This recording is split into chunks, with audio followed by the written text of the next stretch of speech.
Good evening, everyone. Welcome to the 2025 Brooklyn Democratic Public Advocate and Comptroller Forum. My name is Seamus Campbell. I'm the president of the Independent Neighborhood Democrats. That never gets old. Thanks, Ira. And I'm going to be serving as your MC this evening. So co-moderating this evening with me will be representatives from the other reform clubs here in Brooklyn. Just to shout them out, we have Justine Dolan from BKForge. Yeah. Carlos Calzadilla from Brooklyn Young Democrats. Diana Gonzalez from the Central Brooklyn Independent Democrats. Zoe Gabby from Get Organized Brooklyn by Day. Yeah. Joseph Crisicone from Indivisible Brooklyn. Joe Jordan from Lambda Independent Democrats. And last but not least, also our phenomenal videographer this evening, Tony Malone from New Kings Democrats. So each of us is going to be taking turns posing questions to the candidates. Just so everyone understands how things will be going this evening, each candidate will come up and have one segment of 15 minutes total for both opening remarks and answer rebuttals, answering questions from the moderators. We encourage candidates to keep their opening remarks brief so they have more time to answer questions. The questions that candidates will be asked were sourced from the questions submitted by members of the clubs when they upon registration, and then the organizers did their best to try to condense them into common themes. Yeah. Making sure I get through everything. We extended invitations to all Democratic public advocate and comptroller candidates who have registered committees to the Campaign Finance Board. And to ensure that everyone has a fair experience and equal time, we ask you, the members of the audience, to please refrain from heckling, shouting, and other distracting gestures towards the candidates and moderators. Anyone causing a disturbance will be asked to leave, and if there are any interruptions, the clock will be paused and yielded back to the candidate until order is restored. Also, of course, we would like to give a huge shout out and thanks to Brooklyn Law School for their usage of the space, all their staff. You know, they could not have been more accommodating for this and our mayoral forum about 3 weeks ago. So a huge shout out to them. Yeah, thank you. Okay. So with that all out of the way, I'd like to call Justine Dolan from BKForge to start us off.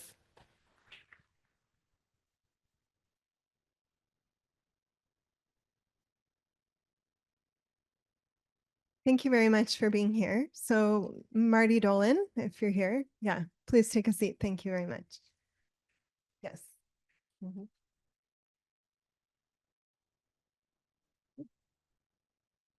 to meet you too. Right.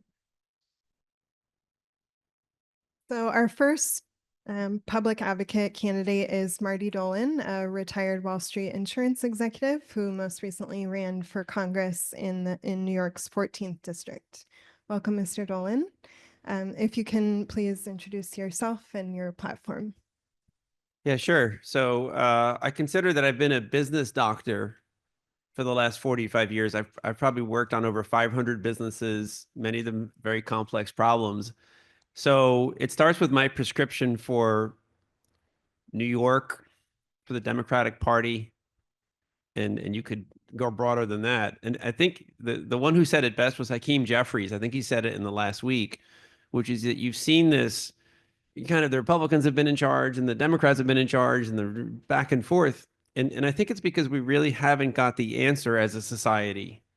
I think that there's genuine uncertainty about what the right way forward is. From my perspective, what I see is that the threat is not the Republicans, the threat is not the Democrats or the far left wing of the Democrats, but it's the effects of technology on our society. There's this old story they tell about the two mice or the gerbils that are in the cage and they shock the floor and they end up, fighting with each other. So we're kind of fighting with each other over something that's happening to all of us, which is technology is really hunting our jobs. At first, technology really helped us. We could shop from home and you could get a cheap flight and all that, you can have a selfie, all that. But the effects of technology are to hunt down jobs, to make us more insecure economically, and to challenge our basic economic structure. And if that's the diagnosis, then I think the platform sort of falls from that, which is we need to do everything we possibly can to lower the cost of our government and educate our workforce as fast as possible. Thank you. So the Public Advocate's Office has a citywide bully pulpit. On which top issues do you plan to focus your advocacy? Well, I think I just gave it to you, which is I think what we should be doing is radically lowering the cost of government. I think there's a lot of waste. I kind of compare it to a game of Tom and Jerry right now, where you've got the public advocate who's fighting with the mayor, and it's not the first time. And then we had the previous mayor, who was fighting with the governor. And there's fantastic amounts of waste of your tax dollars and everybody's tax dollars, when what we need to be doing is getting smarter. We need more jobs. We shouldn't be turning down jobs. We need to really think of ourselves as an economic engine and get as many good jobs as possible in New York City. And then the weak link in the chain right now is the school system, where we're turning out kids with an out-of-date curriculum who are totally unprepared to convert from what I call being learners and turning them into earners. So they're kind of doing okay until they're 10 years old, and then they hit the wall and they get lost and their families don't know what to do with them. These are broad generalizations, of course. And you're turning out a percentage of kids that are college ready that is embarrassing which is a very high values, very complex city. And we have a school system that's really not producing what we need to be a successful economic engine. And what legislation do you plan to introduce, and how would you work with the city council to advance it? Okay, so you've got to go way up if you're going to abstract and be thinking about what it's like to be an elected official for a big thing like New York City, which is 8 million people. You really have very few tools. One of the tools you have is the tax system. What I'm proposing is that we have no taxes until you're 25 years old, and that the taxes that you would pay go into a home ownership account. Now, this directly relates to my view of the overall problem, which is I want the kids when they're 15 to start saving money so they can buy a house when they're 25 or 30. I want them to have every incentive. Second thing is I want the parents to be connected to their kids' taxes. I want parents to be able to have a perpetual rebate on their kids' taxes. So let's say that you're 60 and you have a couple of kids and maybe they're paying $40,000 of taxes. You should get 15% of that against your taxes. And the reason I want to do that is because I want to create an earnings mentality that connects families to each other instead of a non-earnings mentality that connects kids to this idea that the city is going to take care of them for the rest of their lives. So I want to create this focus from the time kids are 10 years old, 15 years old, that their job of their families is to educate their kids. The job of the school system is to educate their kids. And that's the team effort that should go on for life. And in the successful sub-communities around New York, that is exactly what you see was happening. And the last thing is, we have 400,000 people living in public housing. My proposal is that we should find a way to get mortgages for the most able to take the mortgages, and we should try to lift up the city from the bottom by getting the people who are the long-term residents of public housing to become owners of their properties. So really what I'm talking about is changing the culture of New York City so that it's really an economically hungry city, because that's the environment that I perceive that we're in. What criteria will you use as public advocate when making appointments to various government commissions and boards? Okay, so I was asked the other night, what did you learn from the private sector that you could take into the public sector? This is a great example of that question. So the one thing that you learn in the public sector, I worked for JP Morgan, I work for a lot of big firms, is you do not appoint your best friends to important jobs. You appoint the best possible people for each role. And I think that's what you need, is you have outstanding human capital all over New York City. They're leaders in every field, in every industry, every artistic field. We should get the best people for each job. On which city agency or agencies would you focus your recommendations for reform?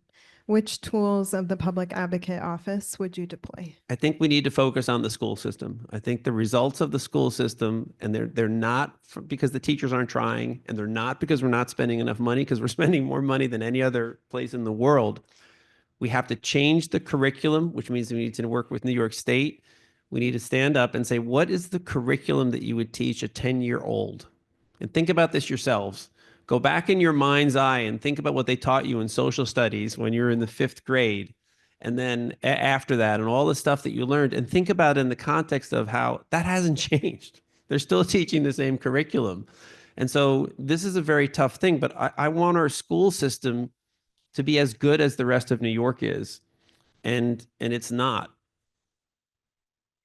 Given the federal administration's focus on mass deportation and ICE collaboration, how do you plan on using the powers of the Public Advocate's Office to protect immigrant New Yorkers? Well, I don't agree that New York should have been a sanctuary city in the first place. I don't think it makes any sense that you have a city in any country that has a policy that's different than the federal government. So I think it's a mistake. And I think the role of the public advocate is to make sure that the law is applied equally. So as far as the law states, that's what you have to do, is you have to make sure that the law is applied equally. How do you plan to use the oversight and investigations powers of the Public Advocate's Office to protect New Yorkers against corruption? I think it does start with the appointments. I think you can't let the mayor just appoint whoever they are. You have a system at the federal level where the appointees are interviewed. This public advocate was completely asleep at the switch as Adams just appointed whoever he wanted, irrespective of their capabilities. And then I think you have along with the comptroller, you have great powers of audit and discovery. I find it astonishing that New York City found $6 billion in its budget, which is your money, and could have been put into the schools. It could have been put into the subways. It could have been put somewhere else. The public advocate could have found that money. If I was public advocate, I would have found it because I have a finance background, and they gave it away to people from Venezuela and China. As public advocate, how would you balance the role as a watchdog for the mayor while also collaborating with the administration where possible to advance the interests of all New Yorkers?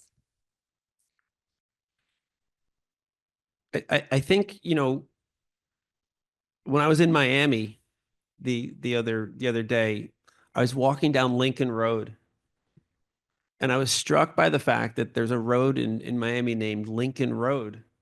And then I looked it up, and there must be 700 or 800 streets and counties and cities, towns named after Abraham Lincoln. And the reason that all those things are named after him, and the reason, for example, that you have the Moynihan train station, it was named after Daniel Patrick Moynihan, and Daniel Patrick Moynihan never set foot in the Moynihan train station, is because you have to be selfless.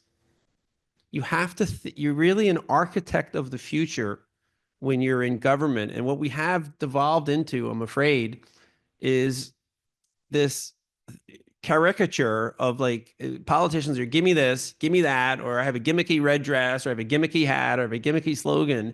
And people look at me and they're like, well, there's nothing gimmicky about you. I'm like, I'm really sorry. But you just have to be selfless. You have to think about what the right thing is for the future. And then, you're doing the right thing. So my last question for you is, in your answers on the NYC Votes website, you cite federal funding and legislation as the path to solving issues with housing, homelessness, schools, and healthcare in our city. Now that we have a federal government that's hostile to New York City and to public assistance programs in general, would you revise your answers? I can't recall what the question was exactly, but I would just remind everybody the basic math, which is of New York City's and New York State's combined $350 billion budget, we get $120 billion from the federal government. And yet the people in this city somehow think they should defy the federal government. Well, that just doesn't make any sense. So what the federal government is going to do is what they did when I studied New York City's bankruptcy, and I wrote my college thesis on why New York City went bankrupt. The federal government told New York City to drop dead when I was growing up. And the New York budget has gone from $40 billion to $120 billion in 20 years. So the city's budget has tripled in 20 years, and things have gotten worse. So I don't think we should have an unharmonious relationship with the federal government. I think that we are part of a federal structure, and it's pointless to pretend that we're not.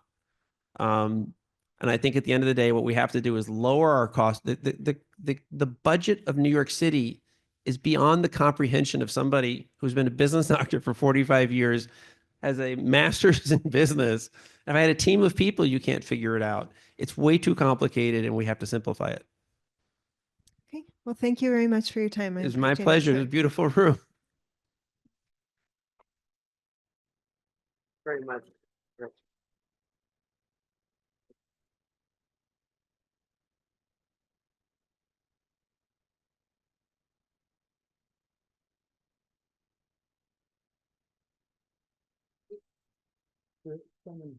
The schedule got a little mixed in. That's okay. Thanks for being here. Thank you for having me. Thanks, everyone, for being here. I'm Tony Malone, president of New Kings Democrats. Next up, we have another candidate for public advocate, technologist Theo Chino. He has run for public advocate previously. Welcome, Theo. Thank you for having me. Thank you. So we'll give you a few moments just to give your pitch to the voters, and then I'll ask you a few questions. Perfect. I'll be very quick. I am a socialist. I'm the socialist leader of the socialist faction inside the Democratic Party.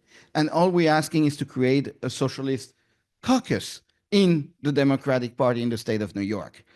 We have a logo, a beautiful flower. It's a rose held by a hand. What we're asking is very simple. We are very radical. We're asking for free university. We're asking for the anti-death penalty. We are pro-abortion. That means we are not going to do anything against abortion. We are universal healthcare. Those are very radical things that about 75% of the world have implemented. So we don't know why we cannot do it here. We believe in the separation of church and state. That is very important. And what was the last thing? I forgot.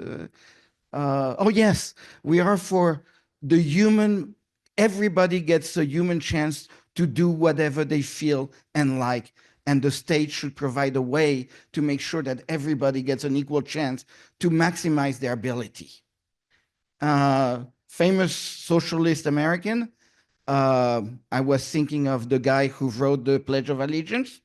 He was a socialist. Who else? MLK was one. So we can go on, but I will stop there. We have 146 years of history, and I wish everybody look it up. Thank you. That's my opening speech. That's who I am, and that's what you're voting for. Okay. The public advocate's office is a citywide bully pulpit. So what would you use that bully pulpit for if you were elected to this position? Well, I am a very good screamer, so I would scream against corruption so loud. I am myself a victim of corruption.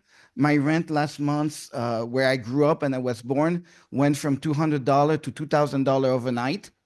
And for the last 20 years, we've been asking, where is the money going? And a project of 100 apartment ended up for low income about $100 million.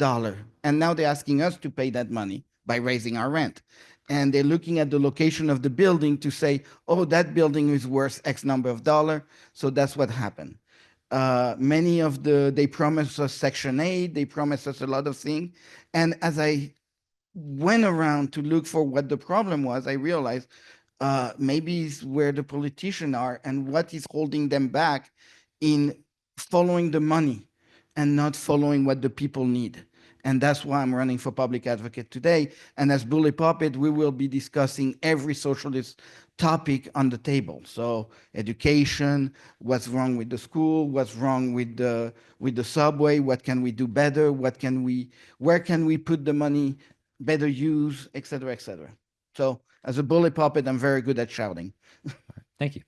What legislation would you plan to introduce, since the public advocate can introduce bills? And how would you work with the city council to advance this legislation? So when I ran the first time in 2020, 5 years ago in 2018, at my club, the For Freedom Democratic Club, I say I would like to introduce the Post Act, which is an act about technology and the police use of technology. During the Black Lives Matter, that bill got passed finally. And so now I have to find a new bill to champion.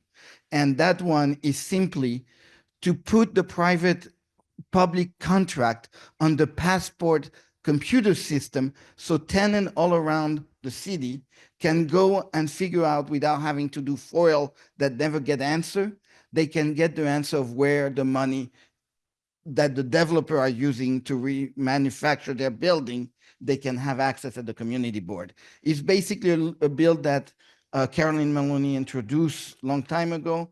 Ben Callos after that added the computerized part. And I'm saying we need to have everything in those computers and accessible at the community board, at each community board, by anyone who wants to look into where the public money is spent when given to a private entity. That's one bill. We'll start with that small one. Many of the city council members told me they would introduce it. I've been waiting 6 years for that introduction. So as well run for public advocate and introduce it. Most likely the city council will not be friendly on that. They haven't, but the goal of the public advocate is to do what's right and not to appease the city council. So we are there to be a voice of balance and check and balance. So public advocates will be the check on the city council when they don't introduce a bill correctly. Thank you. What criteria would you use as public advocate when making appointments to various government commissions and boards? So I am a socialist. I am part of a big network of socialists from around the world, in the Socialist International, the Progressive Alliance. So in our group of people, we have the mayor of Paris is a socialist, the mayor of Rome is a socialist, London, et cetera, et cetera. So we have a network of people who are social democrat that knows how to run city to make them livable. And that's a network of people that exists right here in New York, but are not participating in the Democratic Club because they cannot stand it. But they are here in New York. And those are the people I want to appoint to those positions, people who know social democracy and who know how to run a city based on science-based fact of running a city. So that's how I will look for my appointments. The best and the brightest social democrat around New York. Okay. On which city agency or agencies would you focus your recommendations for reform? So what agency do you think is most in need of reform, and what tools would you use? Well, HPD is very personal to me. So we're going to start with housing. Housing is a human right. So because housing is a human right, we need to look at the organization that runs that. So HPD is full of problems, and they need to be fixed and looked at and investigated. And the two previous controllers promised me they would do it, and I'm still waiting to this day. That was 6 years ago. Okay. And given the federal administration's focus on mass deportation and ICE collaboration, how do you plan on using the powers of the Public Advocate's Office to protect immigrant New Yorkers? Well, it's a bully puppet position, so I will scream abolish ICE. AOC did it in 2018, I believe that. Contrary to my predecessor, New York is a city of immigrant. We come from everywhere, and we never participated in the racist policy that this country has put up to keep us away from the United States. So having to deal with the city, with people's fear, and giving public service as a city it is normal that we became a sanctuary city. Mayor Koch was right. Giuliani, as a Republican, never took it out because he realized that he couldn't get his police force to work with the community. And socialism is also the right of protection. So being secure in his life, in his dream, is a socialist tenet. So you need to have a police force that you can rely to make sure that everything is done correctly. So we need, as a public advocate, I will make sure the NYPD doesn't work with ICE and that the police officer do not give under the table information to ICE. And we'll need to be pay a lot of attention to those fraternity, like the police union, who are very friendly with the ICE union. So we need to make sure there is no back deal happening. Thank you. How do you plan to use the oversight and investigations powers of the public advocate to protect New Yorkers against corruption? Well, I think I answered that, but yes, I will use all the power. Unfortunately, the public advocate doesn't have subpoena power. So the agency of the mayor will sit on it like they've been doing so well. So one bill that the previous public advocate, if I remember from 2019, said they would introduce bill to have subpoena power. We're 6 years later, no bill have been introduced. So that's the second bill I will introduce. Subpoena power to the public advocate so he can work hand in hand with the DOI, the Department of Investigation, and the council member in charge of that committee. Okay, thank you. And as public advocate, how would you balance the role as a watchdog for the mayor while also collaborating with the administration where possible to advance the interests of New Yorkers? Well, as I said, I am not there to appease the city council. So if they're doing something or they're not doing something right, the power to put a bill forward and to have the attention of the media on that bill, we can have a discussion publicly if they don't want to have it privately. So I think we can do a lot with the public advocate that use the power of bill introduction can be very effective in calling out the colleague. And I don't plan, I'm a socialist, they're not. So usually we're already going on a ground that is very, how you say that? Very adversarial. Thank you. Yes, that's the word. Okay. So I have to say it out loud. Okay. And for our last question, this is Yes. something I have a little bit of personal experience with. You started an organization called Rep My Block, which is very similar to Rep Your Block and tries to fill a similar role of helping people run for county committee. You also are promoting SDA, Social Democrats of America, which sounds very similar to DSA, Democratic Socialists of America. Are you just taking the names of other organizations and changing them a bit to trick people into organizing with you? Absolutely not. And first of all, SDA was the first SDA was created by Eugene Debs back in 1800. So where we went back to our root. The socialist history of 140 years is full of drama, and Lenin was one of them. When he created his Communist Party, he left the Socialist Party and he took 75% of the membership who voted for him, and he created the Communist Party up in Russia. And there is more history in there. But he decided to create his party to be a better socialist, and he even called his country the Union of Socialist Republic. So he didn't have, and yet that became communism because he used the Karl Marx Communist Manifesto. So the history of drama and confusion within the socialist movement is very old. And the Rep My Block, Rep Your Block discussion, we're doing the same thing differently. And it is an homage to New King's Democrat for the name that they have picked for their program, because it is that, it's about representing your block. But then when we had a discussion 6 years ago, and I felt a little bit disrespected when I was saying let's work together, and they were talking about branding. What it is the brand? And I'm like, guys, we're going to have this discussion, so fine. And I went and I registered Rep My Block on a spur of the moment, and it was a brand fight that happened with Coca-Cola and Pepsi. It doesn't have to be adversarial, but we can have fun, and we're doing the same thing. So we're complementing each other. The movie on PBS, we have a PBS documentary that you can find on pbs.org/show/county. Rep your block. It is named in the closing remark. Your organization is the reason we did what we did. SDA is the same thing. Is a little bit the same thing because DSA, I was a lifetime member of DSA, and DSA came to my house in my neighborhood and told me I wasn't a socialist after 20 years of card-carrying member of the French Socialist Party. So suddenly I'm like, wait a minute, what are you doing? And out of that, we started writing inside DSA, we need to come back to our socialist root. Didn't happen. So we do what we do in socialism, we split. And so SDA and DSA are another split between social democracy and democratic socialism, which at the end of the day is socialism, but done differently and putting the accent on different part. So you can see that DSA landed on the Anti-Defamation League. They have a very nice website that explains the whole history.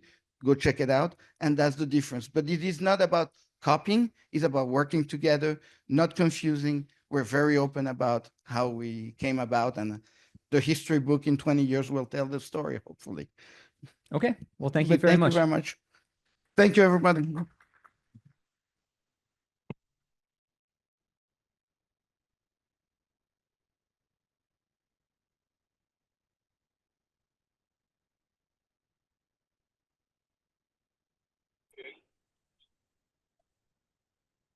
Hello? Hello? Hello, can you hear us, Ismael? Yes, I can hear you now. Great. I don't know which way to face. Hello, everyone. My name is Diana Gonzalez. I'm from the Central Brooklyn Independent Democrats. Thank you. And joining us here is Ismael Malave, our first comptroller candidate of the evening. He's a veteran of city government who's worked in the offices of the city comptroller, the public advocate, the Department of Citywide Administrative Services, just to name a few. So welcome, Mr. Malave. You have 15 minutes for both questions and just your opening statement. So feel free to go ahead. Oh, also, you'll see, hold on, sorry. You'll see the timer. This is going to be what the timer looks like. Okay, thank you.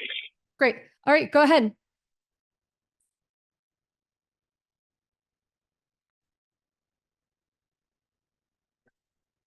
Are you on mute? You're still on mute. Somehow I got muted. I don't know how. My Great. name is Ismael Malave. I'm a graduate of Brooklyn Automotive High School, and so I used to be a wrenchman. I basically thank you for having me today because as a candidate, I'm really excited about the race. I'm a moderate Democrat in the middle, someone who completely understands the city's finances and, more importantly, the city's operations. What I aim to do ultimately as the next comptroller is save taxpayer dollars, protect taxpayer dollars, and make prudent investments in the city's pension systems. Out of all the candidates, I'm honored to say that I have the most experience, having worked for 5 comptrollers. That's 5 comptrollers, 3 state and 2 city comptrollers. In the city, I managed close to $2 billion of the city's pension systems, conducting real estate financial investment analysis. And I'm really excited because I have 27 years of public service, unlike the elected officials that on day one, they need to learn about the office and how it operates. I pretty much have the experience there, and I know what it takes to protect taxpayer dollars. I want to utilize the power of the audit to protect and safeguard and make sure that services are being adequately distributed through the city's funding process. I'm an administrative procurement analyst for DCAS, the Department of Citywide Administrative Services, where I generate income through a platform called GovDeals, and I monitor and process auctions on behalf of the city. Like Pete Davidson bought one of the Staten Island ferries, right? He bought it from the auction platform that I manage. We also sold a train that was parked in front of Queensboro Hall. We made money from that. I also processed the city's scrap metal. So it's a dynamic opportunity to elect someone that not only has been working for 27 years as a public servant and helping people out, but I'm a real New Yorker. I have an economics degree from Lehman College and an MBA from CUNY Harvard, the Zicklin School of Business, and at Baruch. And I'm really, really just adamant about the opportunity because I want to bring common sense back into government. And I want to make sure that I depoliticize the New York City Comptroller's office. It's time to look out for the middleman, right? And us, all of us, it's time to elect one of us, a real New Yorker, somebody that grew up in the Bronx, went to Brooklyn Automotive High School, went to Manhattan, colleges in Manhattan, and loves Queens, and of course, adores Staten Island. And as your guy, I want you to know that I have your back. It's time to support someone that's going to do the best job in the position of New York City Comptroller. My name is Ismael Malave. Please look me up. And I'm talking to everyday New Yorkers. The cost of living is ridiculous. These proposals that have been put forth are kind of ridiculous because I want to know who's going to pay for them. Here I am being affected by congested pricing. I'm being affected by the city of yes. I'm being affected by so many other policies that sometimes elected officials just implement without thinking about the consequences about how it's going to affect the taxpayer. And at the end of the day, my job is going to be to protect the taxpayer. And my name is Ismael. Please, I look forward to your questions, and I'm giving you the opportunity to select a guy that really understands the office. Wonderful. All right, let's take it away. My first question is, what will be your first audit? So one of my first audits will be at the New York City Department of Homeless Services, because during the migrant crises, a lot happened with all these emergency contracts. Folks were coming in and I'm sorry, somebody was we're driving, a car just jumped in front of us. During the migrant crises, the mayor's office was given a blank check. Entities were giving contracts with the city, and we need to go back and make sure that these contracts make sense. We lost millions of dollars. We want to make sure that the services are being provided. That's one of the first audits. Second audit will be either NYCHA. NYCHA definitely needs to be audited. I know it's an authority, and I will work with the governor's office and the city to make sure that NYCHA gets audited to see how we can help NYCHA. The Department of Education is my third audit, and that's in order. But everyone knows or should know that the Comptroller's responsibility is to audit every single agency at least once per year. And I will make sure that that mandate is completed by the time next year comes around, once I get elected. Secondly, I will revisit or audits that were sort of swept under the rug, because there were several audits that were conducted, and agencies got a slap in the wrist, and I want to go and revisit those audits. I'm somebody that's conducted investigatory audits on inventory control management, and my ultimately mandate will be to save taxpayer dollars, to eliminate waste, fraud, and corruption, and reallocate those funds to where they need to go. And that's for services from everyday New Yorkers. All right. So on that note, how would you protect city taxpayers from the misuse of city funds by both government and non-government actors, for example, companies and nonprofit organizations? Sorry, somebody was trying to call me. Can you ask me the question again? Yes. How would you protect taxpayers from misuse of city funds by government and non-government actors, such as companies and not-for-profits? So, the way to protect taxpayers from say that again. I'm sorry. Can you please from ask the question misuse again? of how would you protect taxpayers from misuse of city funds? Oh, okay, thank you. The way to protect taxpayers from misuse of city funds is to identify where those issues exist and issue a subpoena and call individuals in to assure that no misappropriations were conducted, that there was it was an honest mismanagement. Identify where those funds went, and then reappropriate the funding to ultimately what they were allotted for or designated for. So I will make sure that those dollars are allocated. And also, one of the things that I plan to do is make a fair and open, transparent process where in real time, New Yorkers will be able to log on to identify where the funding is going. All right. How would you use the office of the Comptroller in ways that current or past controllers have not? So one of the things that I plan to do is institute a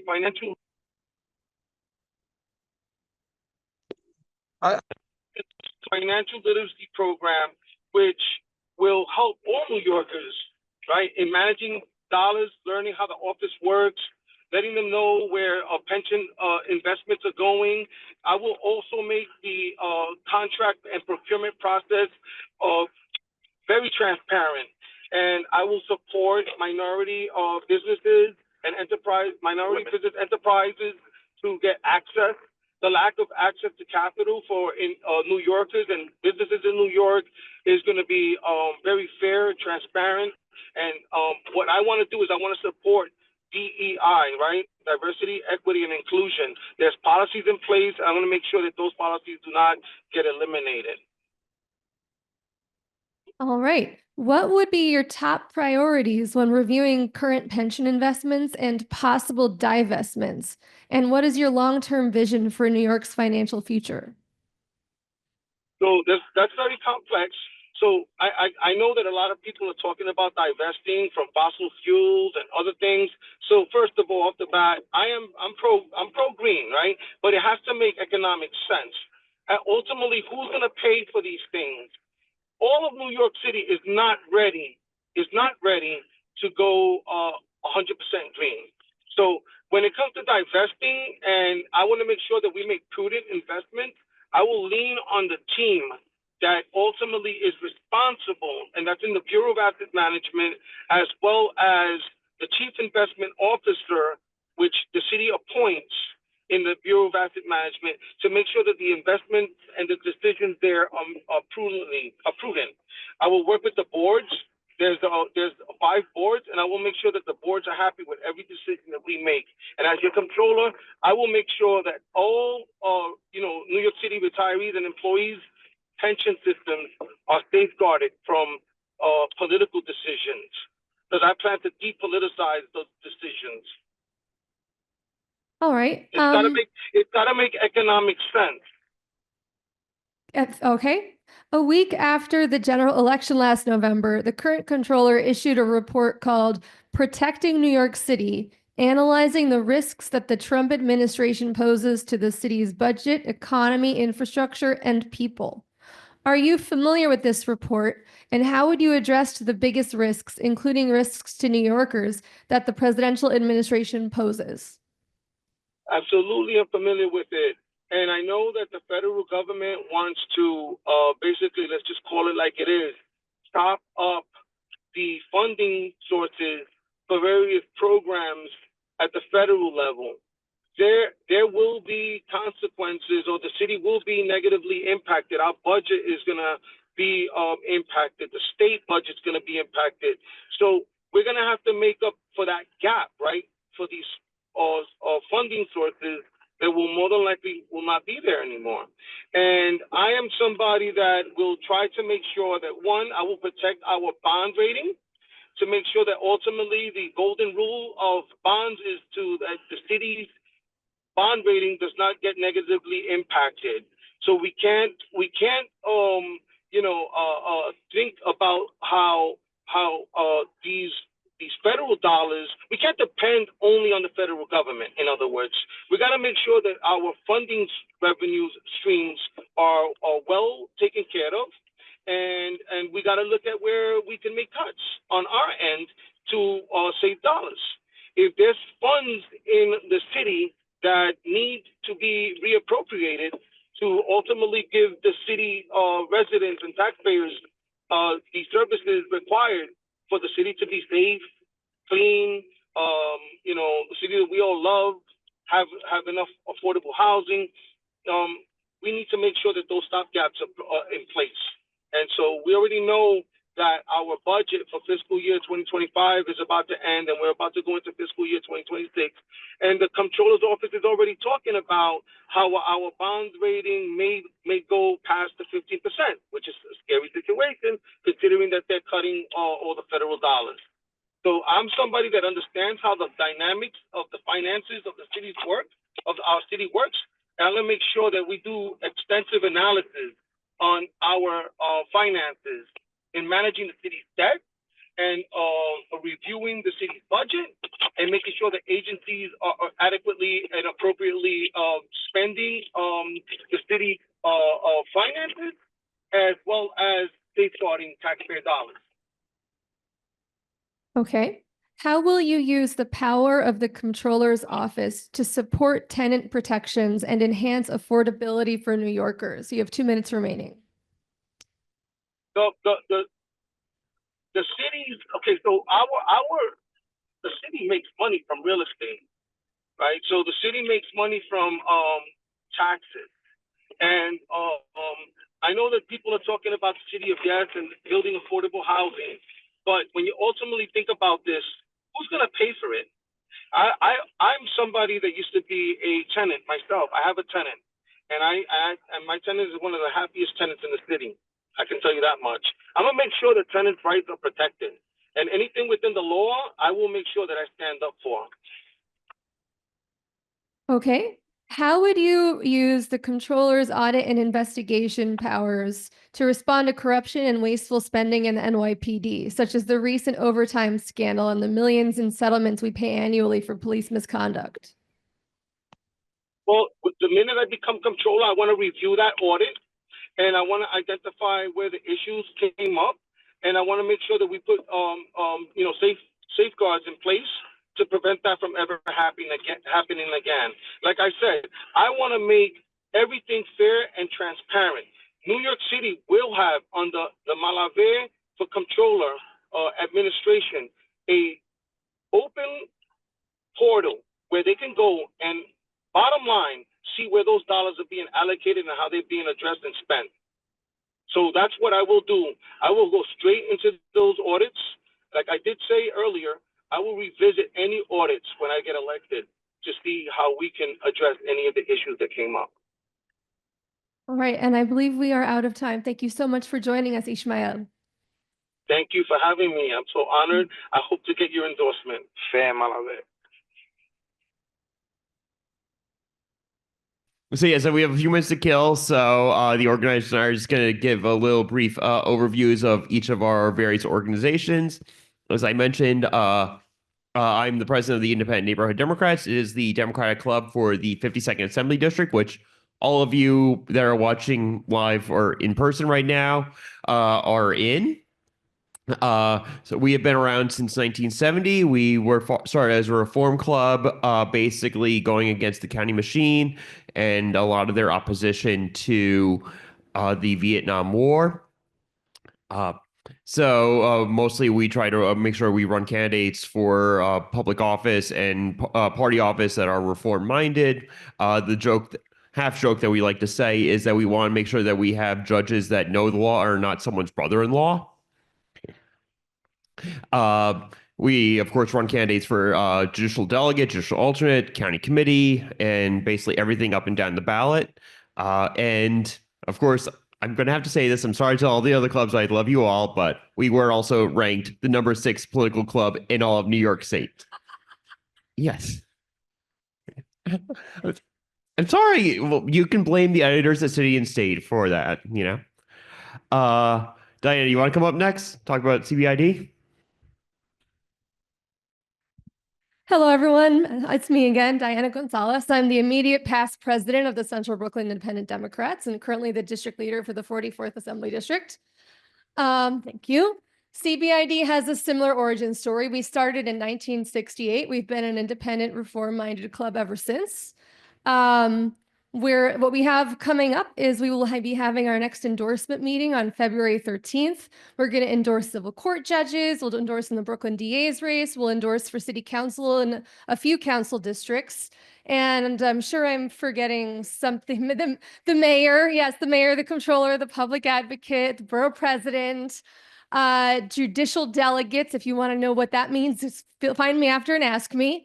And so it's a great way to get more involved in your community and to get face time with elected officials and hold them accountable for whatever things you want to hold them accountable for, just like we're doing right here. So who am I throwing it to next? Carlos? Hello, everyone. It's great to be here in front of you in very normal times. So I'm Carlos Calzadilla. I'm the president of Brooklyn Young Democrats. We are the political club that represents all young people in Brooklyn. We're a reform political club.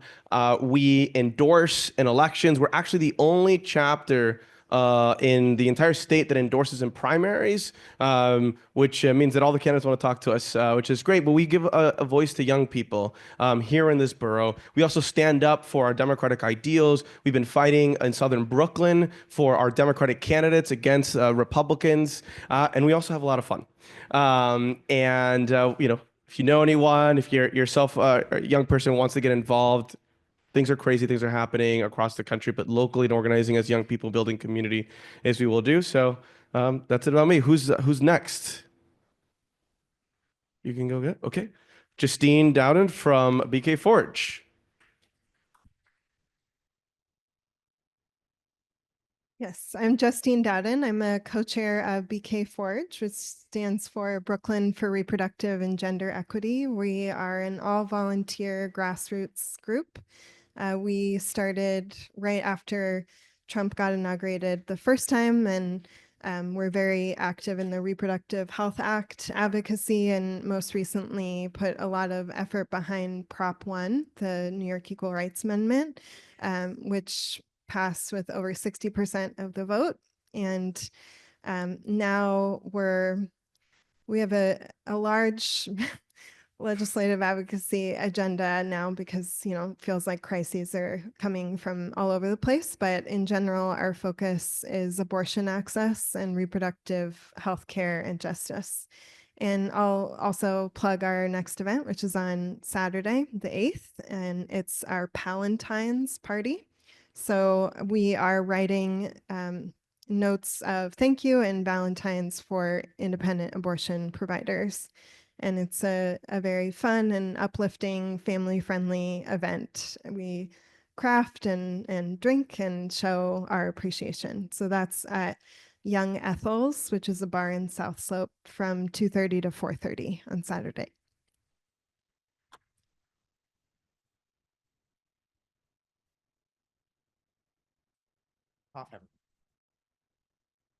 Hello, everybody. My name is Joe Jordan / however you want to pronounce it. I'm the president of Lambda Independent Democrats of Brooklyn, which is Brooklyn's largest, oldest, and only queer LGBTQ plus democratic reform club. Founded in 1978. Thank you. Not to say that I founded it in 1978. I would look great for that. We are dedicated to elevating queer voices in politics, especially in Brooklyn at the local level, protecting all members of our community. We're going to be doing so again this weekend. We're joining for the Rise Up for Trans Youth Rally. That's going to be in Union Square at 1 p.m. You guys should join us for that. It's going to be a great time. And yeah, we cannot just be silent. As the old poster says, silence equals death. And we're going to see some shitty times coming ahead of us, everybody. But yeah, should I give this back to Seamus or? Oh, Tony. Yeah. Well, Tony, what? Tony or other Joe? One of the other Joes. Yeah, come on over.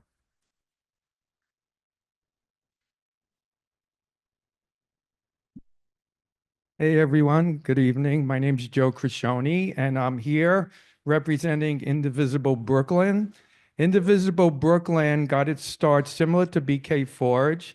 It started with Get Organized Brooklyn that Brad Lander he organized right after Trump won the very first time.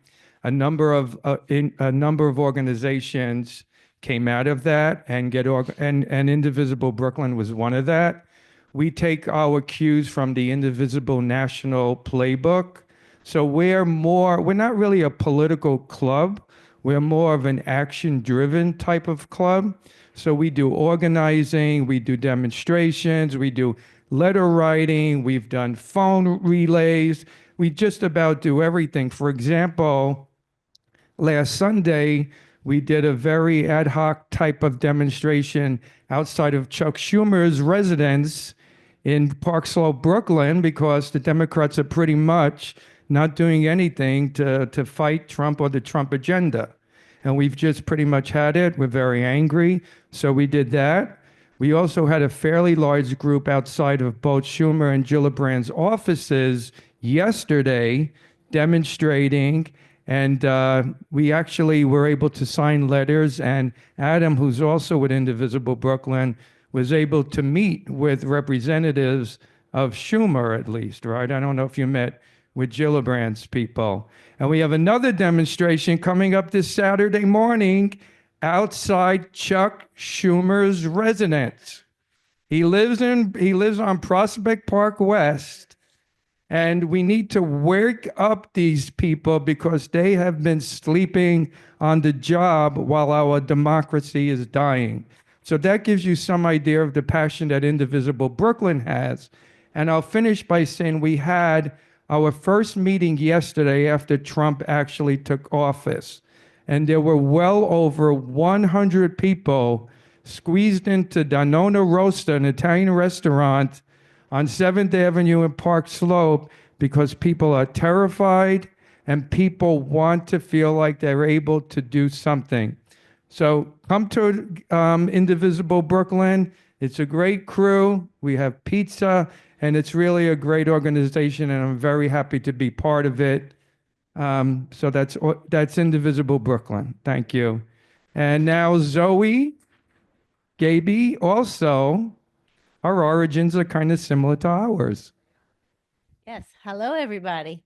So I'm Zoe Gabby, and I co-chair Go BK by Day. We also grew out of the larger group of Get Organized Brooklyn that Brad Lander started. And there were so many people when Trump first got into office that were so horrified and so needing to do something that it became pretty obvious very quickly that there were too many people and it was just too unwieldy. So we broke up into smaller groups. And so Get Organized Brooklyn by Day became one of those groups. And we meet every Thursday morning and have met every Thursday morning from 9 to 10 a.m. since we started back in 2017. April 2017 was our first official meeting. And except for a very short pause during the beginning of COVID, but then we started up again because we really needed it. We primarily, our action is primarily writing postcards or making phone calls. And we have speakers that come pretty much every week, whether they're candidates, elected officials, or people that want to speak about an issue that they are facing. For example, the Arrow Linen group came to speak a couple of times, and we wrote postcards and we did actions for them.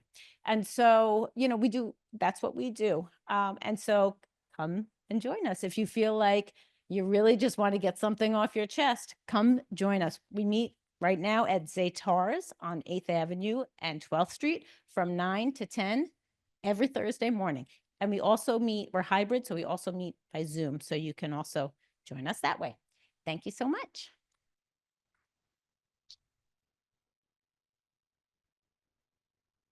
Thanks, Zoe. Hi, everybody again. I'm Tony Malone once again from New Kings Democrats. And New Kings Democrats was founded back in 2008 by some folks who had volunteered for the Obama presidential campaign and then decided they wanted to get involved in local politics. They went to the Brooklyn Democratic Party, and the Brooklyn Democratic Party said, no, thanks, we're good. So they were not deterred. Instead, they started a club. And we're still here trying to build a Brooklyn Democratic Party that welcomes participation, that engages with the grassroots and that is active in, doing all the things that a party could do, such as winning elections, beating Republicans. We especially need to do that in Southern Brooklyn. We've lost a lot of seats recently. And to do that, we need a strong bench. We need a pipeline for candidates. And that's something NKD has been very focused on. We created Rep Your Block, which was discussed earlier today, the original, which is a program for anyone who wants to run for the lowest level of the Democratic Party, which is county committee. There are thousands of county committee seats in Brooklyn and everywhere in the city. Most of them go unfilled because people don't know about them. But anyone can run. You just need to collect a few signatures from your neighbor, and then you are an official in the Democratic Party. But those county committee members don't have a lot of power until we have party leaders that will empower them. So we are also recruiting candidates for district leader, which is the next level up, the leadership in the Brooklyn Democratic Party. And those folks are the ones that elect the party boss, the party chair. So we are always looking to support change-minded candidates for district leader who are willing to, listen to Democrats, listen to the grassroots, and not just toe the line for the machine. So if you're interested in any of this stuff, check us out at newkingsdemocrats.com. We have general meetings every month. Everybody's welcome. Our next one is on February 27th. And we do other events in the community. We endorse candidates. We just endorsed Jumaane Hanif for City Council in the 37th Council District, and we'll be looking at candidates for mayor soon and for all the other offices that are on the ballot this year. I'll also remind everybody that if you are not registered as a Democrat, I'm sure everybody here is in this forum, but if you know anybody who's not, who fancies themselves an independent, not that there's anything wrong with that, or may have registered as a Republican in a misguided moment, let them know that if they want to have any voice in who's representing them, being registered as Democrat is really the only game in town in New York City, in most of New York City, because the primary is when these elections are decided. That's why we're here tonight, to hear from candidates in the primary. And you have until February 14th to be registered as a Democrat if you want to have a say in this primary. So let your friends, let your neighbors know that they should get on that. And thanks everybody for being here. I think we're still waiting for the next candidate to show up. Some of our candidates had some traffic coming here. I never miss an opportunity. Okay, so I'm Susanna Pasquantonio, live in the area. Thank you so much for all being here tonight. And just want to make an announcement about another forum that's coming up this weekend. And it's a community forum to really mobilize local citizens, come together in light of the new federal administration and say, how do we still have power? How do we still protect immigrants? How do we still protect reproductive rights? How do we still find those little levers of power and push them, be it local, state, or federal? So this is being hosted by Council Member Jumaane Hanif, Assembly Member Joanne Simon, and Senator Andrew Gennardes, and several fantastic groups that a lot of you know of will be there, a representative from NYCLU, a representative from York Immigration Coalition. So we will hear from them, but we will also have people ask questions so we can really think about how to mobilize our power and stay healthy, stay sane, but stay activated in the next 4 years. And I will just add that it's this Sunday, February 9th. So it's not the only good thing going on Sunday if you're a Super Bowl fan. And it's 12 to 2. It's at MS51 Auditorium, and that's on 5th Avenue in Brooklyn. Okay. All right. Hello, everybody. Thank you again for humoring us for that little intermission there. Once again, I'm Joe Jordan, whatever. I don't even know anymore. One of those nights? One of those lives. President of Lambda Independent Democrats of Brooklyn. Our next candidate is for the office of Comptroller. It's Justin Brannan, the council member for the 47th District and the chairperson of the Committee on Finance. Councilmember Brannan has been in the city council since 2018. Welcome, Councilmember Brannan. Thank you. Thanks for having me. So we have, I think it's 15 minutes for this whole ordeal. Ordeal, yes. If there are any interruptions, the clock will be paused and that won't count against you. I will start with the first questions. We have our timekeepers, Susanna and Boomer, right here. Yeah, and opening remarks. Sorry. I'm just giving the shout out. Yeah. So first, your opening remark. Take it away. Thank you very much, and thank you for having me. This is really the creme de la creme of Brooklyn clubs. We've fought in many battles together down in Southern Brooklyn, and I really have to start by saying we appreciate down in Bay Ridge that when these clubs come out and help us out every November, because we are one of the few districts in the city that have really tough and competitive general elections. And I just want to say thank you for all the help that you've given us over the past 15 years of fights that we've had down there. So thank you very much. It's great to be here tonight. I'm Councilman Justin Brannan, currently chair of the Finance Committee, where I oversee the largest municipal budget in the country at $115 billion. I didn't have a very conventional path to politics. I spent about 10 years on the road playing in a punk rock band. I learned 3 chords in McKinley Junior High School in Bay Ridge, and it afforded me a career as a professional musician. And now, as an elected official, as a politician, I fight really hard for increased funding for arts and music education in our public schools because of the experience that I had. My mom is a pre-K teacher. My dad was a salesman. My wife is an artist and a small business owner. And I'm running for controller because I want to make the city more livable and more affordable for working families. And I think that the best and sharpest tool that we have in the arsenal to do that is that $115 billion budget. You know, the Post will tell you that rich people are leaving the city. It's not true. We all know working families are leaving the city because the costs are too high and they're getting squeezed out and priced out. We have 115 billion reasons and ways that we can make the city more affordable by investing in the programs and priorities that would bring down the cost of living for working families. I'm talking about early childhood education. I'm talking about investing in CUNY, in our parks, in our libraries, in arts and cultural institutions, and getting serious about universal childcare.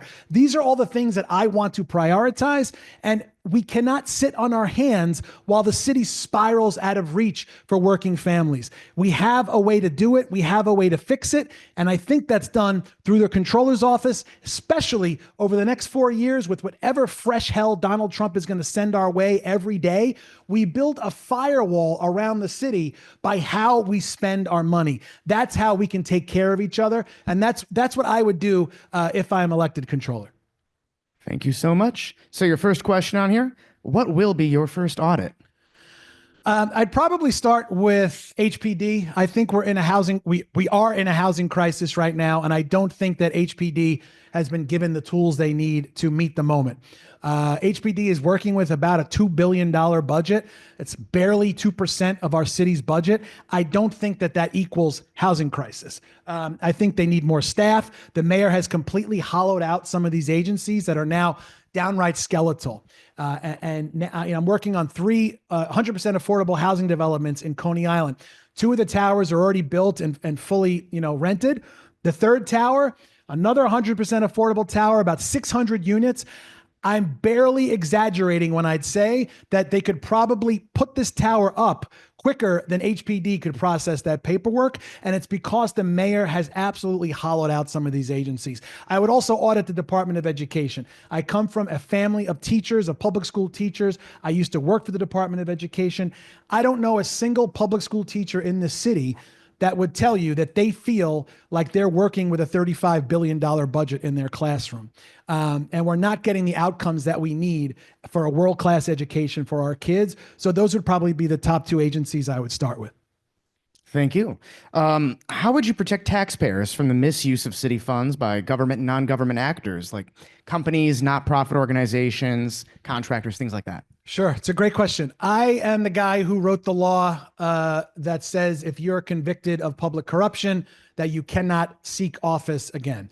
I think everyone deserves a second chance, but you don't get a second chance to betray the public trust. So if you're an elected official and you're convicted of public corruption, my law bars you from running for office again. This was a law that I passed years ago before I even thought about running for controller. There's a lot of safeguards. There's a lot of things we could be doing. nonprofit payment is an absolute crime and an abomination on our city right now. The work that our nonprofits do, the crucial and critical work that our nonprofits do, and the way that the city treats these nonprofits is absolutely criminal. A company like DocGo, these fly-by-night, no bid contract organizations, the mayor will write them a $400 million check without even blinking an eye, while our pre-Ks and our nonprofits that do great work with kids and our most vulnerable and homeless people, they're still waiting to get paid. I have a bill that would put the city on the hook for the interest on the loans that these nonprofits take out while they're waiting and languishing, waiting to get paid. I've never gotten a quicker phone call from OMB than when they saw that bill go up. And that was my whole point, that I just want to fix this thing. When the mayor first got elected, he cleared out about $6 billion in owed payments. So it shows that it can be done. We just need to focus on it for more than 10 minutes. Our nonprofits should not, we treat our nonprofits like partners, like family, and we ask them to do critical work that the city can't do on its own. But when then payday comes, we treat them like strangers. It's an abusive relationship, frankly, and it's got to end. It's one of my top priorities as controller. So expanding on that, how would you use the office differently than the current or previous comptrollers have used it? Sure. I would say I would like to do more managerial audits, and really dig into some of these agencies and better understand their flow charts and really get into some of that, chip away at that rust and redundancy in some of these agencies. I think a lot of our processes are crippled by bureaucracy. And it's not only frustrating, but it's costing us money because of that dysfunction. Again, I go back to, I worked at the Department of Education. There's a lot of great people that work at DOE, at Tweed, but there's a lot of waste there. There's a lot of calcified dysfunction. And that's why you've got a $35 billion budget and people scratching their heads and saying, how is that possible? So we've just got to do more. And we have to make sure that we're really diving into these agencies. And the audit really needs to be a means to an end, right? You do the audit, but when you put forward what you found from the audit, that's not enough. Now you have to actually take the audit and work with your partners and the city and state level for the proper policy prescriptions to fix the things that you found, to fix what's broken. And I'd want to do more managerial audits. I think that would be really interesting and something that we're not doing right now. So as a public employee myself, city employee, what would your top priorities be when reviewing the current pension investments and possible divestments? And what is your long-term vision for NYC's financial future? So I think we could be doing a lot more with our pension fund system. It's almost $300 billion pension fund system. I think the power dynamic is a little backwards right now. You're seeing red states where these smaller pensions are going to their money managers and they're saying, look, if you want our pension business, we want you to divest from alternative energy. They're saying we only want you to invest in oil and gas if you want our money. It's completely insane, but it's working. The money manager's saying, fine, we want your business, so we'll do what you say. We need to do the same thing, but on the opposite. We need to tell people, look, if you want to manage our $300 billion pension system, then you need to get the hell out of oil and gas and coal investments. And if you're managing our money, then you cannot be managing other money and other oil and gas projects. If you won't do that, we'll go down the street and get someone else to manage our money. The power dynamic is completely backwards. I also want to use pension funds to invest in the creation of affordable housing for city workers. We need to dream big again. Somewhere along the way, the city that came up with Mitchell Lama stopped dreaming big, and now we're celebrating when we keep the libraries open for 7 days a week and get the grass cut in the parks. We need to dream big again. I'm talking about places like Co-op City in the Bronx, Penn South in Manhattan, Elecchester. These are all ideas for Manhattan Plaza, for artists and creative people and city workers. I have a plan where I would take pension money to invest in the creation of affordable housing, specifically for teachers, for nurses, for first responders, for folks who, frankly, some of them have to live in the city in order to do their jobs, but they can't afford to. And I think we could be doing a lot more with our pensions.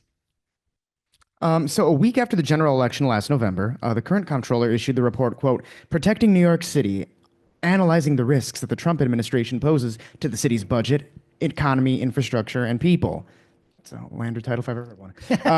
Did you read that report? And how would you address the biggest risks, including risks to immigrants, that the administration poses to New Yorkers? I sleep with that report under my pillow. Look, the federal contribution to the city budget is just about 10%. It's not nothing. The DOE budget, federal contribution is about $3 billion. So this is a very, very serious threat. And right now we've got a mayor who's rolling out the red carpet and rose petals for Donald Trump. What we need is someone who's actually going to sit down and figure out what these attacks are actually going to mean for our bottom line. Because when you talk about building that firewall around the city of New York to make sure that we're taking care of each other, we can't just wait for these cuts to come. We're already seeing them coming. He's already showing us his hand, and he's showing us who he is. So right now, our team on the council side, we're doing a deep dive because frankly, the city hall is not doing it. So we're going to do a deep dive to better understand what these cuts would mean for our city budget. And as we head into another budget cycle and more budget negotiations, we're going to have to really have a serious conversation because look, if the president comes and tries to cut our SNAP benefits, then we know that on the city level, we have emergency food assistance. We don't have the type of money that the federal government gives us, but we do have different analog programs that we're going to have to beef up, and we're going to have to rely on our nonprofits who do immigration work on the ground day by day. The thing that the city did wrong from day one with the migrant crisis was instead of trusting organizations like the New York Immigration Coalition and the myriad organizations out there that do fantastic on the ground immigration work, instead they hooked up with a company that was run by some former contestant on The Apprentice, and they gave these guys a blank check. We need to be keeping it in-house and relying on the organizations that do that work right now. Cool. So how will you use the power of the Comptroller's office to support tenant protections and enhance affordability for New Yorkers? I know you already mentioned HPD, so this kind of goes on that. Yeah, I think, look, I think number one, if you're building anything on public land, it has to be 100% affordable. Number two, you have to make sure that you're fighting like hell to make sure that you're building affordable housing so that people can afford to live here. And I think there are ways to work with the state.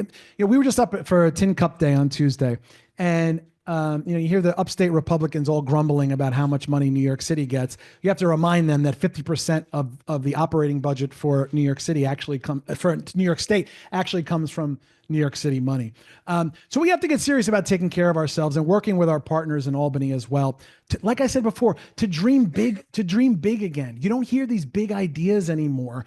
And my plan to build housing for New York City workers, I think is a plan where we can actually make that happen. It's not such a dream that's out of reach. It's something that we can actually do. We can invest pension funds to build affordable housing, to keep New Yorkers here, to keep working families here. It's good for our economy and it's good for our long-term economic health.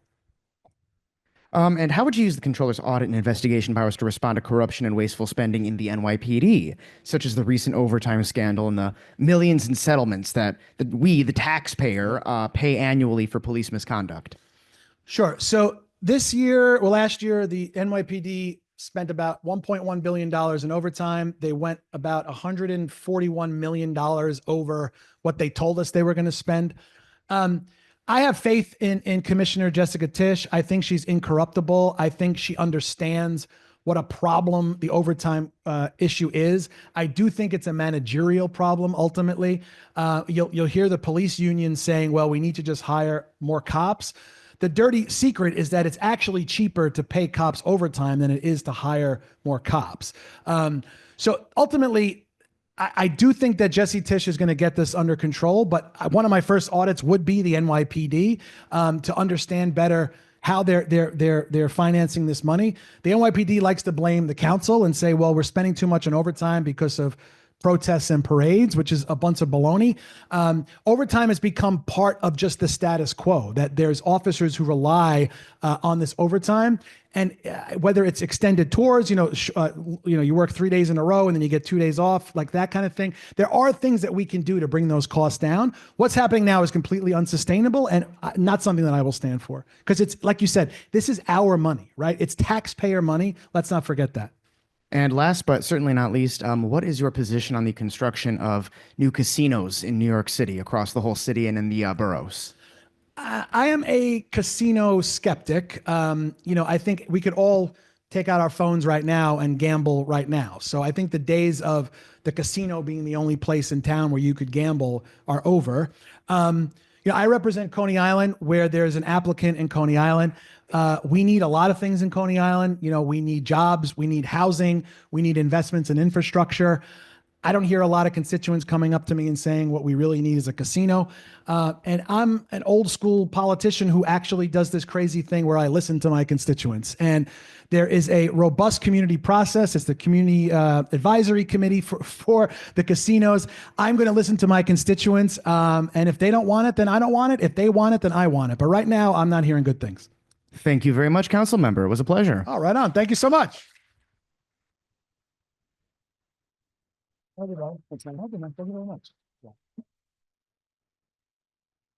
next up, we'd like to call up Joseph Criscone on behalf of Indivisible Brooklyn.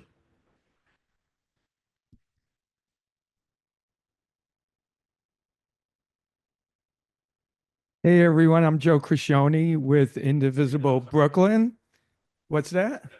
That's okay, everybody does, so that's quite all right. And I'd like to introduce Mark Levine. Mr. Levine. Hi, how are you? Come to the front, please. Hey, how are you? Nice to meet you. Yeah, kind of. It's kind of that way. Mark Levine, he's the current Manhattan Borough President, and he was previously a council member from the Upper West Side, I believe. He's now running from Comptroller. So why don't you introduce yourself, tell us a little bit about yourself, and why you're running for Comptroller. I would love to do that, but can I stand up, or is that like You could what stand are up, the rules here? you in could Brooklyn? walk around the room, you could do anything you like. All right. Well, hello, Brooklyn Democratic Clubs. Awesome to see all of you. I want you to know, you might not know this, but in Manhattan, Democratic clubs always ask me, like, how can we be more like IND or CBID or LID? And you have very good PR, clearly. The answer I tell them is you got to do the organizing work. You guys show up, you fight for Democrats up and down the ballot. I'm thrilled to be able to spend a couple minutes with you tonight. After a rough few weeks for America, not just for Democrats, Trump has turned out to be more cruel and more chaotic than we feared, and we knew it would be bad. This I know. Local government and local politics is going to matter more than ever right now, and that's why I'm standing up, running to be the next New York City Comptroller. This is a job I've been preparing for my entire career, as I've been fighting on behalf of this city my entire career, since I graduated from college with a physics degree. And I live just a few blocks from here, Clinton and DeKalb. This is where my story began. I actually was a teacher in the South Bronx back in those days. I taught at Junior High School 149, Elijah D. Clark Junior High School. Taught bilingual math and science. If you're thinking about my commute, yes, I rode the G train before the G train was cool. And I went on to found a community development credit union in Uptown Manhattan, inspired by my buddies, Mark Winston Griffith and Errol Lewis, who founded the Central Brooklyn Federal Credit Union. Were any of you guys around for that? Okay, you don't know that history. Well, we built a nonprofit, cooperatively owned bank in Washington Heights, helping low-income families access loans. And we have made, over the last 25 years, $100 million in small loans, helping families buy their first home computer, start a small business, even become owners of their own homes. When I got to the city council in 2014, representing the Upper West Side, just a little bit, but mostly West Harlem and Washington Heights, it was the peak of the eviction crisis. This was 2014. We had 25,000 evictions a year.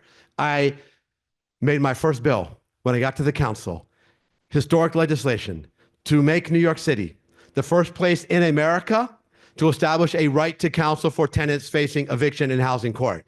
We had a 3-year fight, a pitched battle against the whole force of the landlord lobby. We won that fight. I didn't back down, and we have started the national movement. More importantly, we have changed housing court forever. And here in Brooklyn and across the 5 boroughs, when you face an eviction, you now have the right to an attorney. In my second term in the city council, I chaired the health committee. during COVID. I got to know some of you during that very difficult time. I stood up for science. I stood up for good policy. I became the target of the national right because I was pushing policies that weren't always popular. I didn't back down again, and I've remained steadfast as a leader on public health ever since. As borough president in Manhattan, I put my heart and soul into standing up for people being attacked by the right wing, including our trans siblings, when CEC2 in Manhattan passed a shameful resolution targeting trans girls in sports. I led the fight against it, again, incurring the wrath of the national right. I didn't back down, and I'm going to stand up now as Donald Trump tries the same venomous act. I have fought for affordable housing with every fiber of my being. We have hundreds of units of affordable housing moving in Manhattan, thanks to those fights. This is the record of fighting that I'll take with me to be the New York City Comptroller. I will use pension money to invest in financing affordable housing around New York City that might not otherwise be built. I'll use the full force of auditing and investigation power to ensure that agencies deliver better for New Yorkers. And I'll fight for a broken mental health system, which is chronically underinvested, leaving people to suffer without the care that they need. We can do these things. We can make New York City more affordable and more livable for everybody. We can restore confidence in government. We can stand up to the venomous Trump agenda. I am running for New York City Comptroller to do these things, and I would be incredibly honored to have your support in this race. Thank you. Great, thank you. We have a series of questions. We do have a time limit. We have two timekeepers up front, Susanna and Boomer. I got you. So the first question, and actually a lot of these questions you kind of answered in your introduction, but we'll go over them again. What will be your first audit?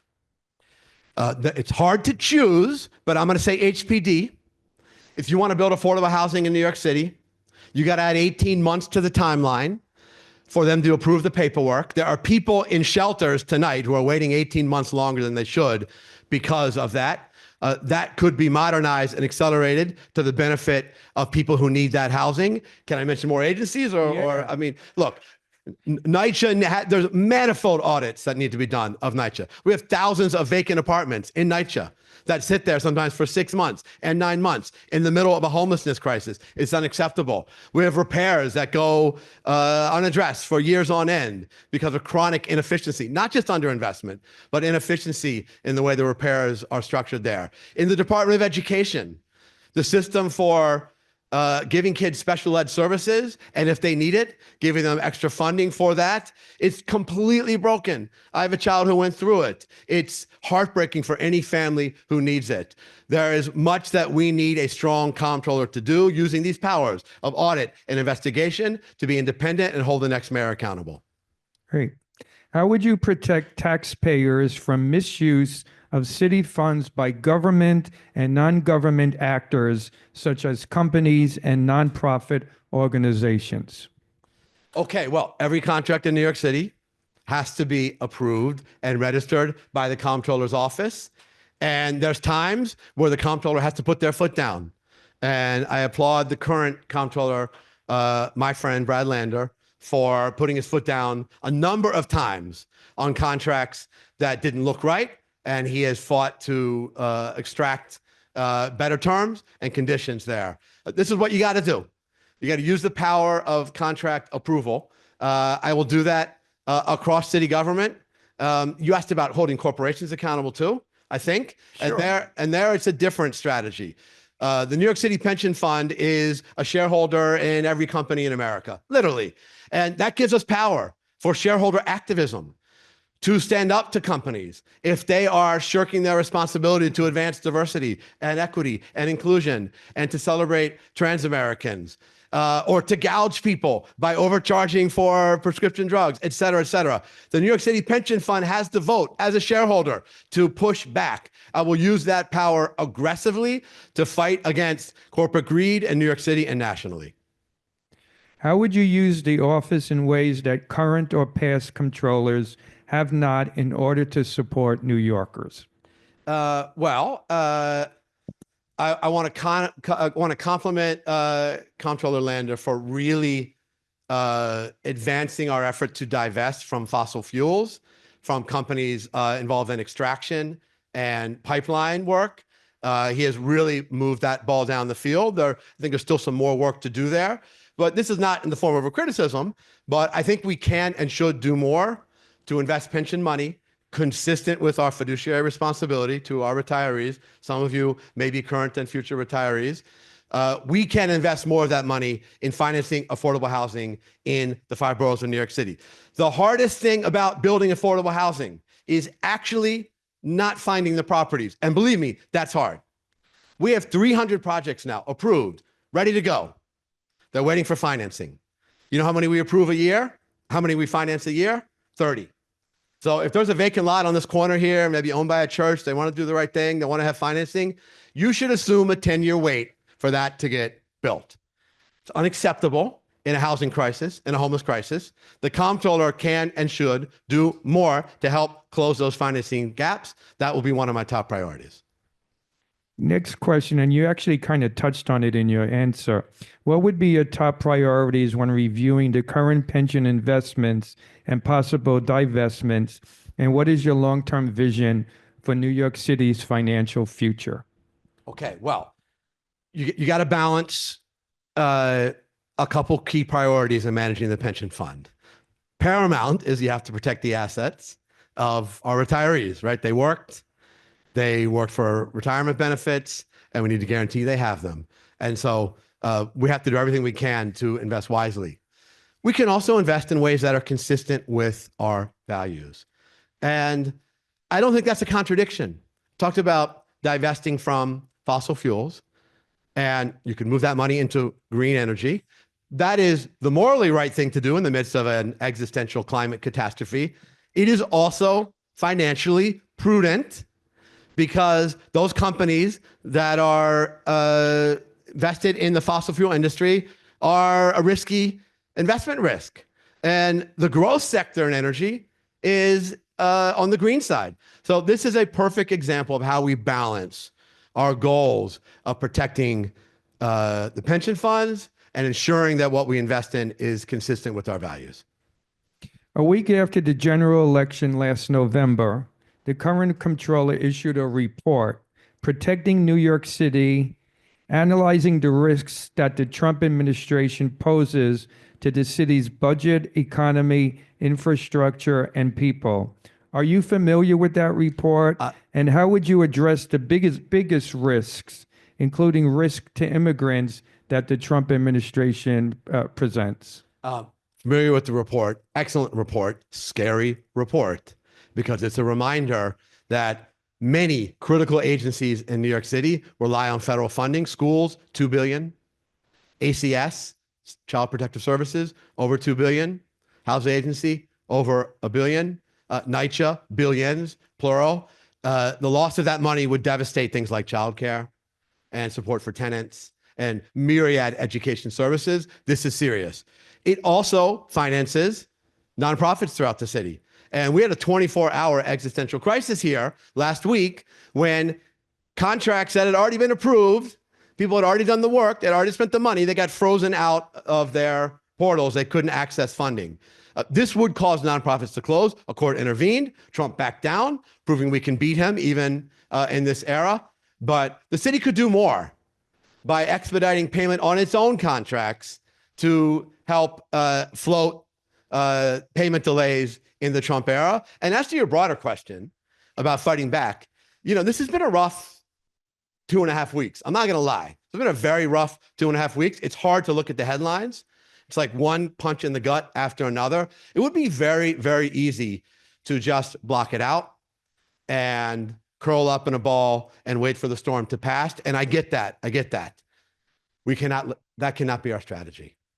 We have got to stand up boldly and denounce the venomous actions of the Trump administration. When they target immigrants in our city, when they target our trans siblings, when they try and roll back reproductive rights, when they try to harm our standing in the world by canceling foreign aid, we need to fight back boldly. And this election is one way to do that. We need to elect Democrats at every office in New York City, up and down the ballot, who are willing to use the powers of New York City government to protect our people, to protect vulnerable New Yorkers, to protect our interests, and to fight back. And that is why I'm running to be comptroller. How will you use the power of the comptroller's office to support tenant protections and enhance affordability for New Yorkers? Yes.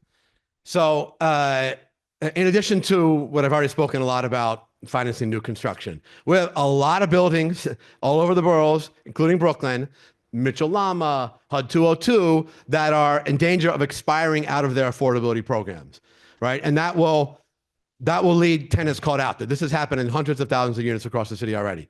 This is a perfect use of pension money to take existing affordable housing and extend the regulatory agreement with financing from the pension funds. It's safe, has a huge impact. This is protecting existing tenants. I also talked about what's happening in housing court. Very proud of the law we passed, establishing a right to counsel. What I didn't mention is that it's currently underfunded. And there are tenants every day who face an eviction in housing court, who go to the legal aid provider assigned to that courthouse and are told, I'm sorry, we've run out of attorneys. You're going to have to, this will be a per se case. You're going to have to defend yourself in this eviction proceeding. That's unconscionable. We passed a law in New York City establishing right to counsel. I will fight as comptroller for the investments that we need in the tenant legal service program and for better contracts for the providers so that no one in New York City ever faces eviction without their right to an attorney being fulfilled. Last question. What is your position of casinos in New York City? Well, we only have 5 applications in Manhattan, so pity me for that. I'm not going to make an official announcement on those. They're all coming before me. I'll just say that there's a very our next candidate, by the way, I'm Carlos Calzadilla, president of Brooklyn Young Democrats. Our next candidate is actually Jumaane Williams, who's our next public advocate candidate. And he's a former New York City council member, and he was a former council member, currently serves as a public advocate, an office that he has held since 2019. Welcome, public advocate Jumaane Williams. Thank you. Good. So you're gonna be able to start with your intro. You have a total of 15 minutes. You can use it however you want, and we'll go through questions. Okay. I can sit down. You can sit down, you can walk, you can scream. Actually, I would recommend it, but people have done it before today. Peace and blessing, love and light to everybody. Thank you for everybody being here, all of our Brooklyn clubs who come together. As mentioned, my name is Jumaane Williams, public advocate of the city of New York. I actually have Tourette's syndrome, so I could kind of just do a lot of stuff, but that's a whole nother conversation. But I am a New Yorker through and through, a Brooklyn school baby. Brooklyn public school baby, from preschool to masters. I'm actually an organizer by training. It was long before Barack Obama, so I always remind folks no one had any idea what that was back then. My mother asked me to please get a real job. This is a true statement, and I had to explain to her that it actually is a real job.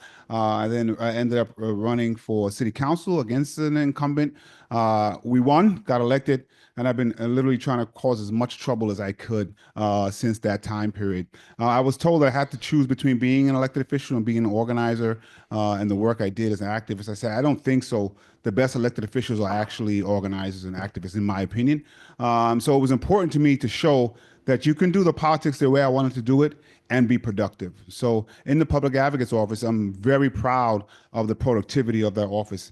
We've expanded, I think, what people thought the public advocate office can do, so much so that we have other cities reaching out to our office, trying to see how they can create a public advocate in their city. We've testified in front of city councils, so very proud of that work. I'm very proud that we have passed more pieces of legislation as public advocate before, more than all of the public advocates combined before me. That was really important to show that you can push, you can pull, and you can be productive when necessary, from the gamut of housing, small home ownership, maternal health, to the trans community. We've run a gamut of bills that we've been able to pass, and I'm very, very proud of that.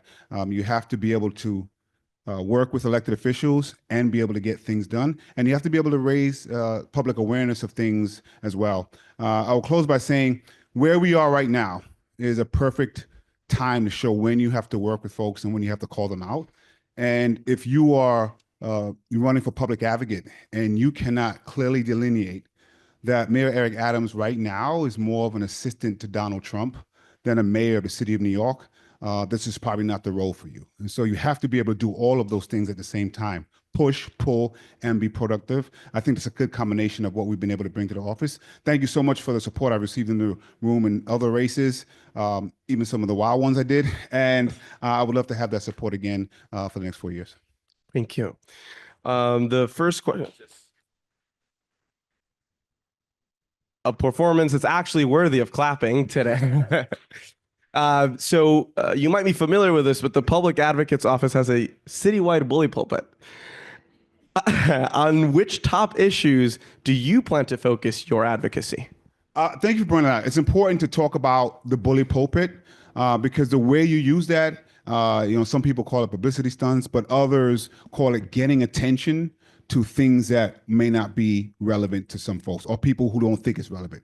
And so we have used the bully pulpit, we have used the media to raise issues around public safety, to raise issues around housing and affordability. Quite frankly, I wish the Democratic Party did not ignore those issues the way they have, and I think we might have been in a different space, but that's for a different forum. And so what we're trying to do now is really highlight the ways that we're all connected, because Donald Trump is coming after everybody. And I tell folks, be careful of where you put your marker of bias, because someone else's marker includes you. And so we're trying really hard to use the bully pulpit to push back on what Donald Trump is doing in all spaces. And those spaces from DEI, canceling Martin Luther King Day, to the mass deportation, to taking away birthright citizenship, to what's happening with our trans siblings. All is about erasure and about criminalizing the existence of people. And so we want to use our office to really bring publicity to that, if you want to call it. We're also proud in COVID, we're actually able to, because of some of the press work we did, get some federal assistance during COVID to a NYCHA complex, and I was really proud of that. Thank you. You might also be familiar with this one. The Public Advocate has the ability to introduce legislation. So what legislation would you plan to introduce, and how would you work with the city council to advance it?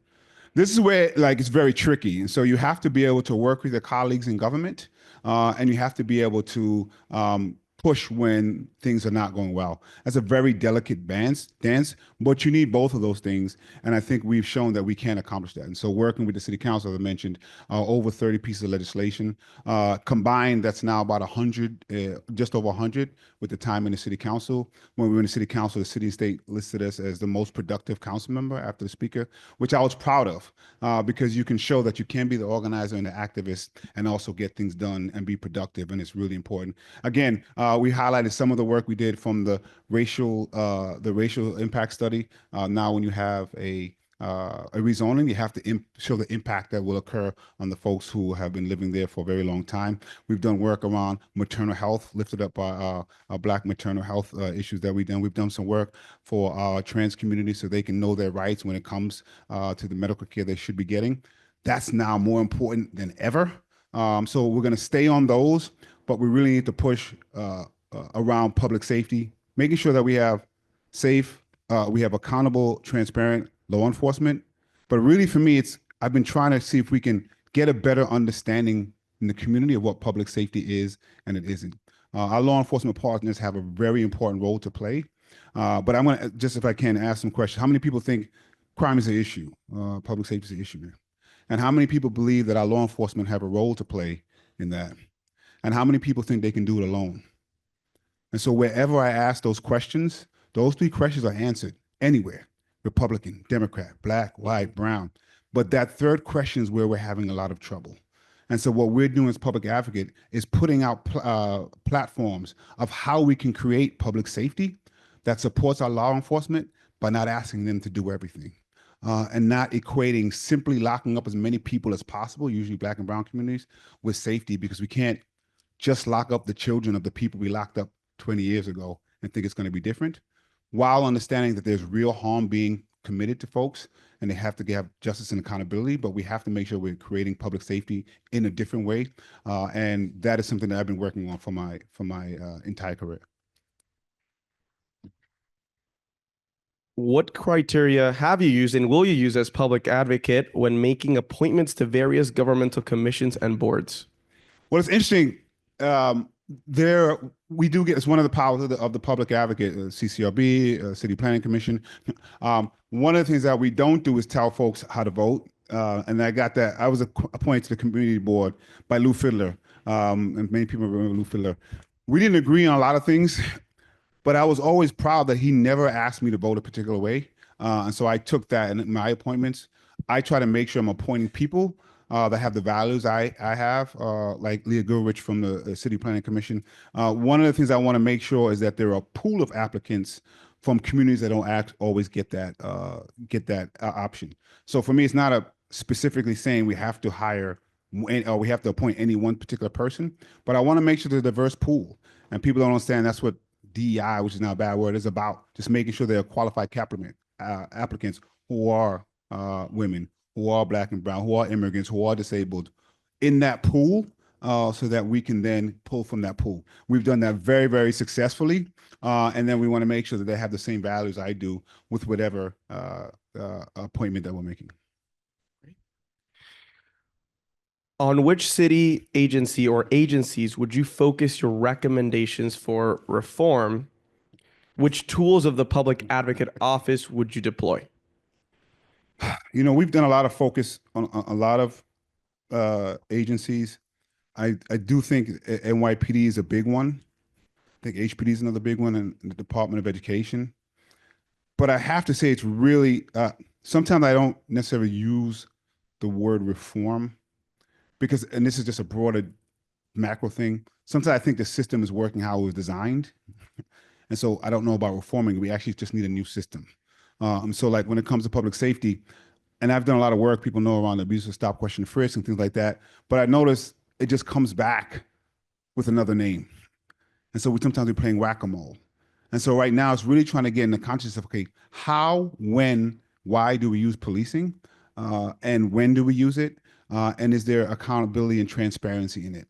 And I think if we can focus there's a lot more changes that we can do instead of the whack-a-mole. Unfortunately, we have an administration in the Adams administration that does not like transparency and does not like accountability. And that runs the gamut of most of the agencies. I am thankful, though, that there is a lot of people in government who are trying to do the right thing under some very hard circumstances. So we try our best to help them as well. But those are probably the ones that we do a lot of work and focus on. And it's tough. It's tough turning the ship. But again, I'm sorry, the fact that the Democratic Party allowed rich billionaires to take the mantle of affordability is wild to me. And so we've been really trying to push on affordability and public safety, and we've been successful on it. I don't think people realize from 2012 to 2018, when I did the work on the abuse of stop, question, frisk, and we got a landmark legislation passed, including creating the gun violence task force. They told us the sky would crack open, Black and brown people fall from it, they would destroy the city. That's not what happened. From 2012 to 2018, we became the safest we'd ever been. Then the pandemic hit. And we now have people forgetting that we have a pandemic, and they want to have knee-jerk reactions to things that I think are harmful. And we have a mayor that has been pushing that, and we need to have a public advocate that's willing to stand up and say, no, we can't do this, and acknowledge that there's harm happening and real victims that we have to address. And that's a hard thing to balance, but we've done a really good job. Thank you so much.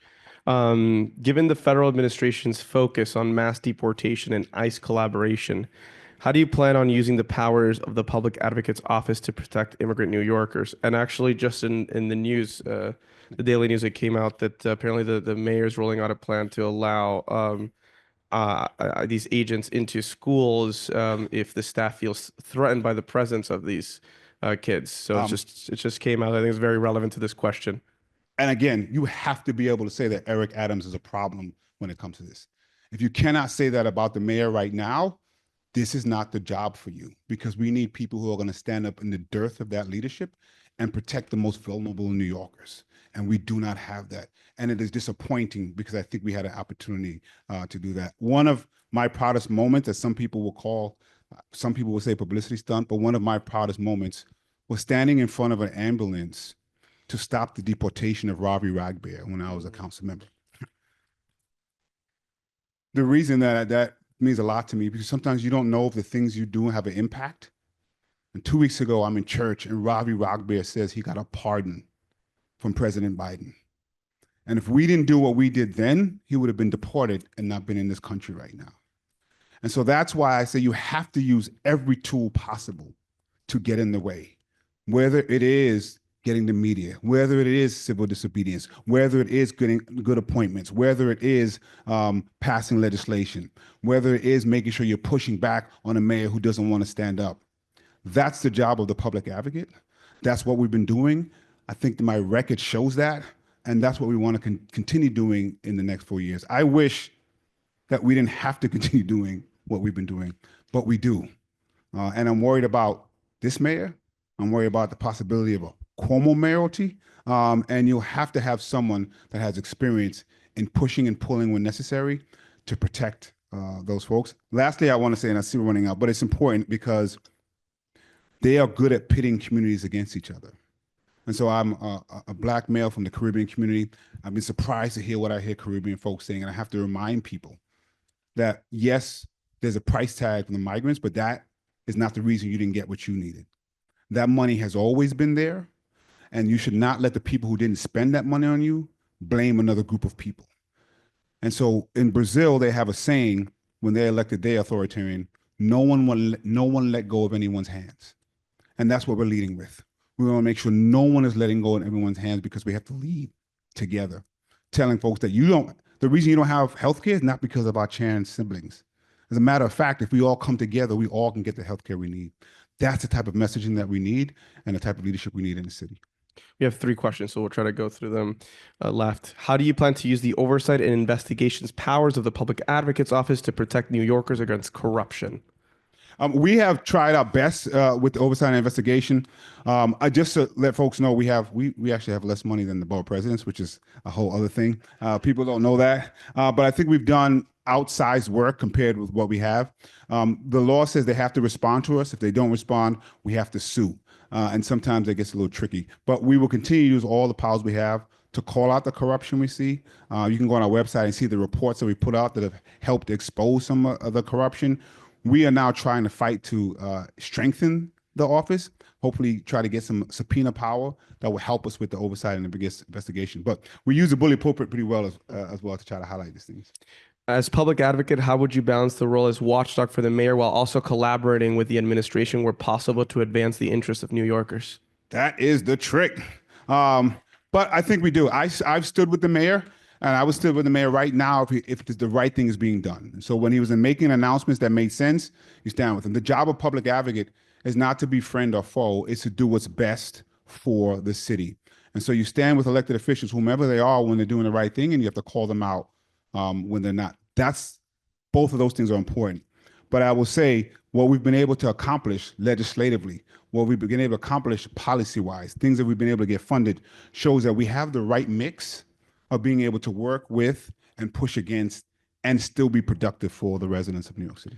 Thank you. And just last one very quickly, you might be familiar with this, but the public advocate becomes mayor if the mayor steps down or is removed. Yeah, I don't know if you knew that. So I just wanted to make sure you did. Normally that would be an unlikely event, but it feels a bit different this year. And with yourself here, if that were to happen, what's the first thing you do as mayor? And you have like 15 seconds.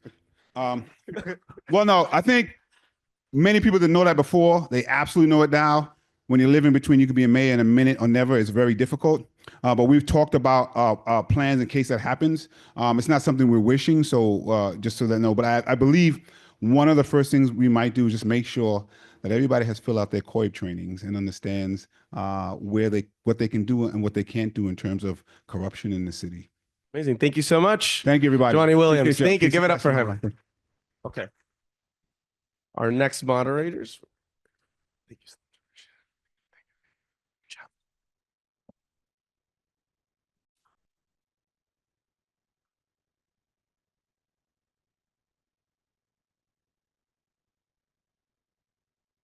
Good evening, everybody. My name is Zoe Gabby. And I have the honor this evening of introducing Jenifer Rajkumar, our next candidate for public advocate of the evening. Assemblywoman Jenifer Rajkumar represents Queens 38th District and previously was a Democratic district leader from Lower Manhattan. Welcome, Assemblymember Rajkumar. And would you like to first introduce yourself to the group and tell us a little bit about you? Sure. Well, good evening, Brooklyn. And when I'm here, I'm reminded of a great Brooklynite. Her name was Shirley Chisholm. She said, if they don't give you a seat at the table, bring a folding chair. My name is Jenifer Rajkumar, and I've bought my folding chair with me wherever I've gone in my life and made my own place. My parents came to this country with just $300 and one suitcase. My mom was born in a mud hut in India. I feel blessed to have been born in the United States, the greatest country in the world. And to honor everything that this country gave my family, I decided to dedicate my life to public service. So I went to UPenn, I went to Stanford Law School, and I became a civil rights attorney because I've always believed that lawyers can save the world. My first case out of law school was on behalf of 4,000 women who were experiencing discrimination. When they got pregnant, they were demoted or fired. That's illegal, but it happens every day. We won the lawsuit and secured justice for 4,000 women. The UN called it one of the top 10 cases in the world advancing women's equality.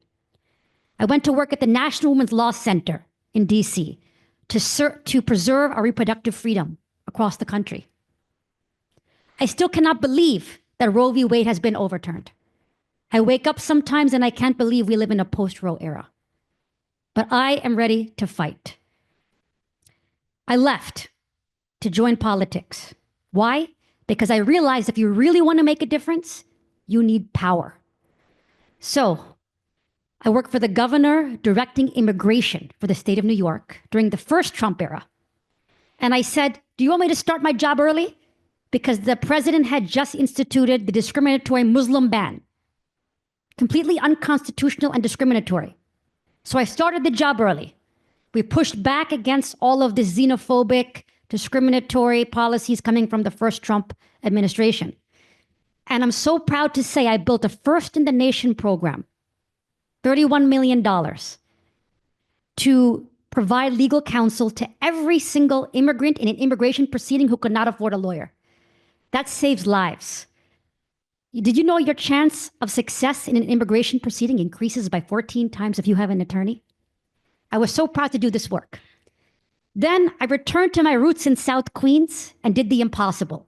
I ran against an 11-year incumbent who was anti-choice and anti-LGBT rights and said, I'm going to become the state assemblywoman. Everyone said to me, Jenifer, you're a nice girl. You got no shot. But we won.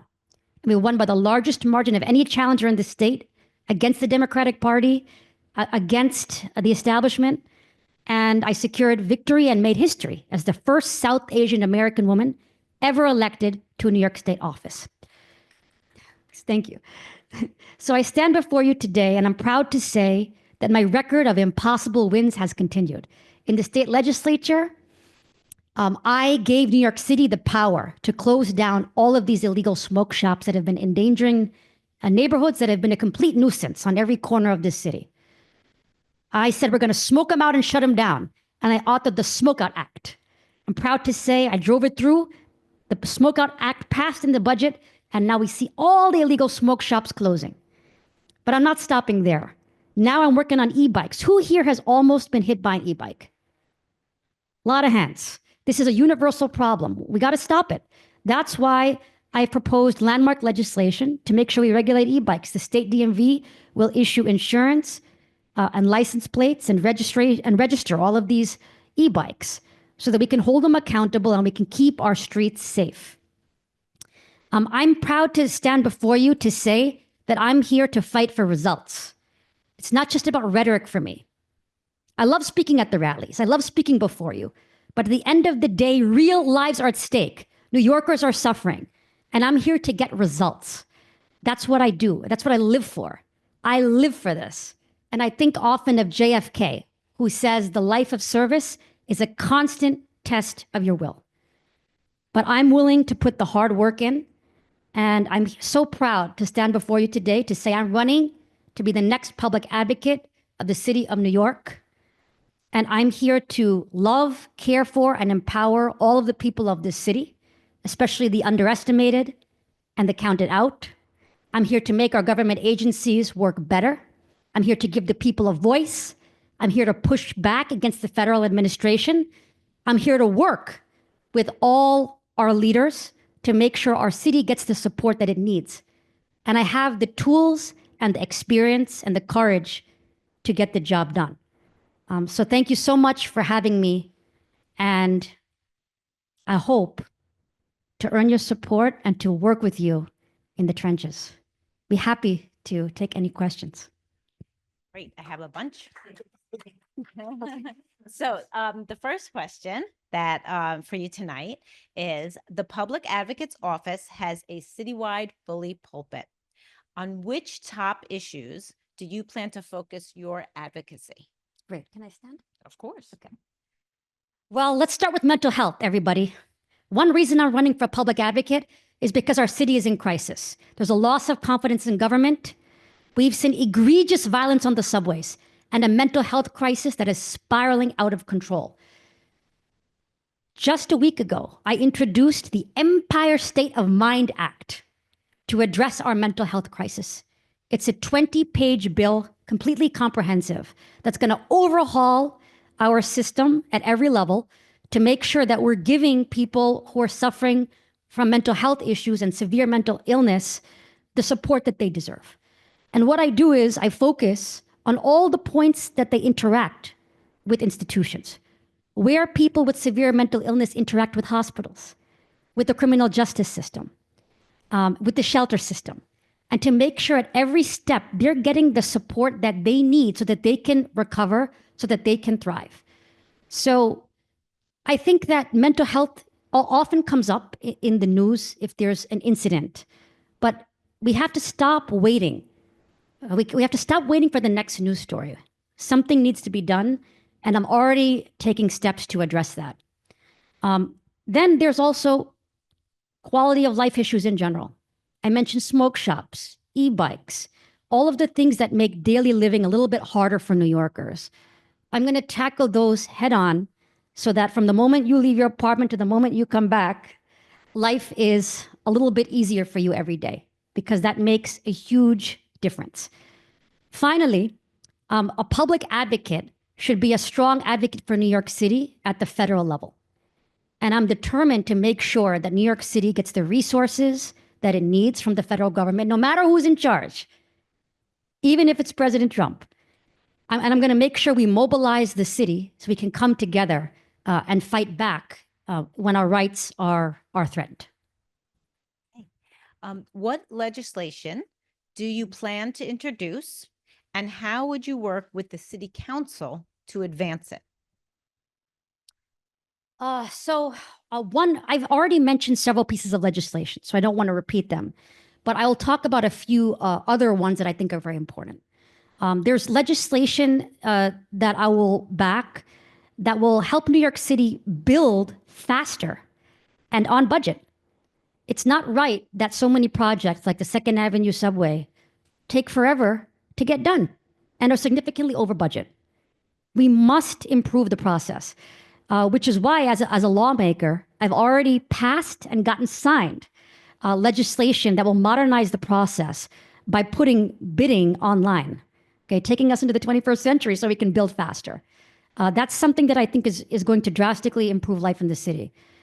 Also, everything that focuses on our public transit, I believe that the greatest city in the world must have the greatest public transit system in the world.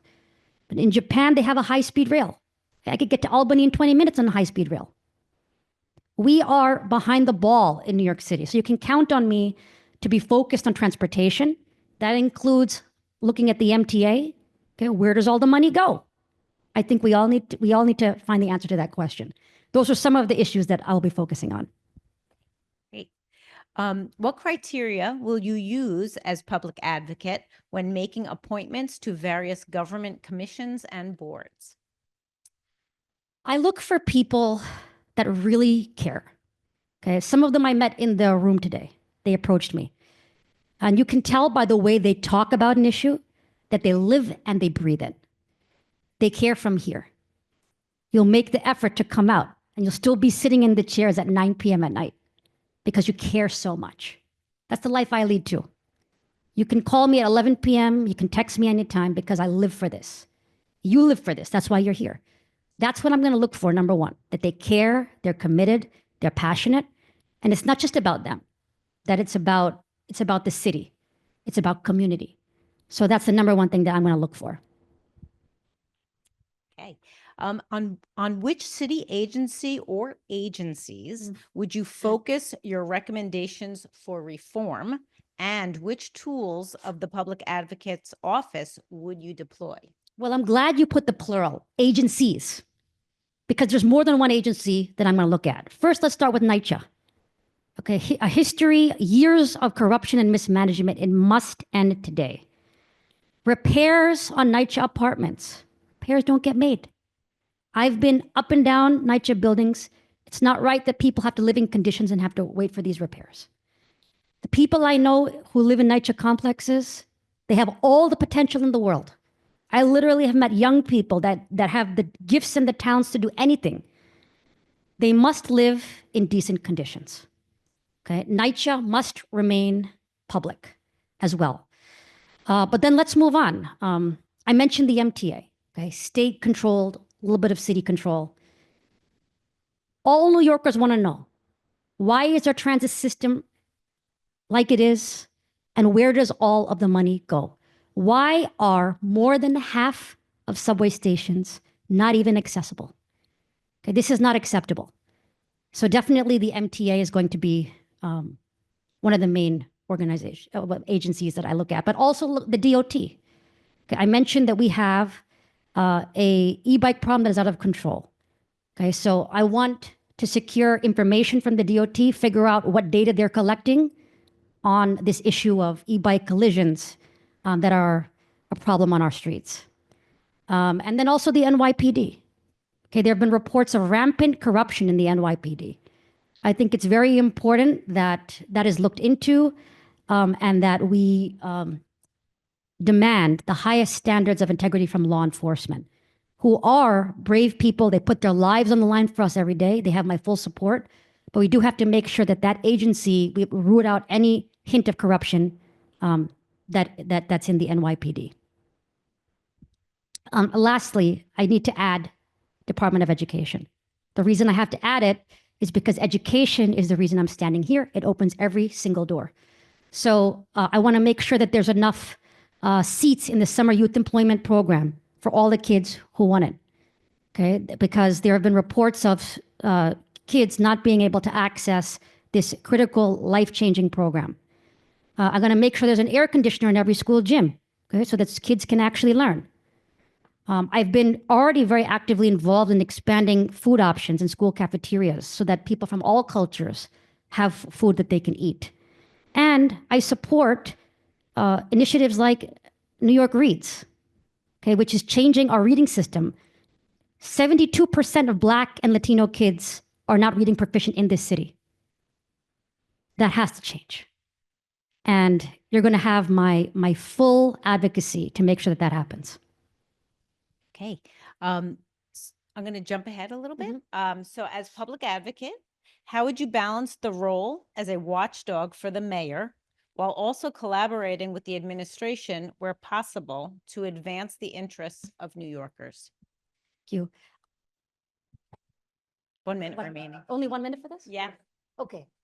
I'm very good at both of these things. I'm great at standing up, as I've told you in my biography. I've always stood up. The only way you can become the first South Asian woman elected in this state is to stand up. Going up against big corporations as a lawyer, standing up.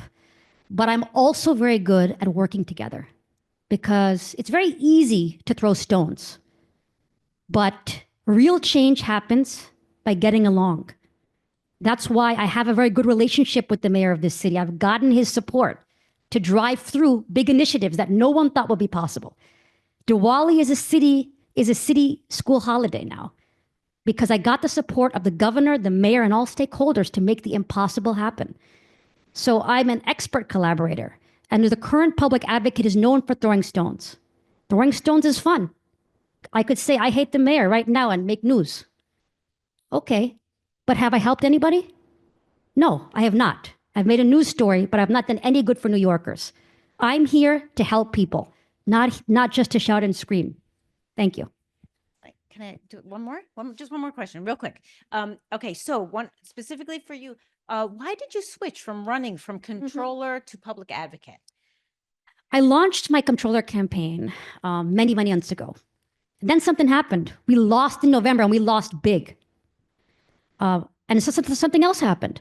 A lot of people were killed because of egregious violence on our streets and subways. So I decided I could not just be comptroller. I had to step up and be a public advocate. A comptroller is a lovely position, very fascinating and interesting, but you're only focused on fiscal issues. As a public advocate, I can step up and address all of these issues. I have a bigger and broader platform to save our Democratic Party and to save our city. And you have my full commitment that I will do that with everything that I have. Thank you. Thank you so much.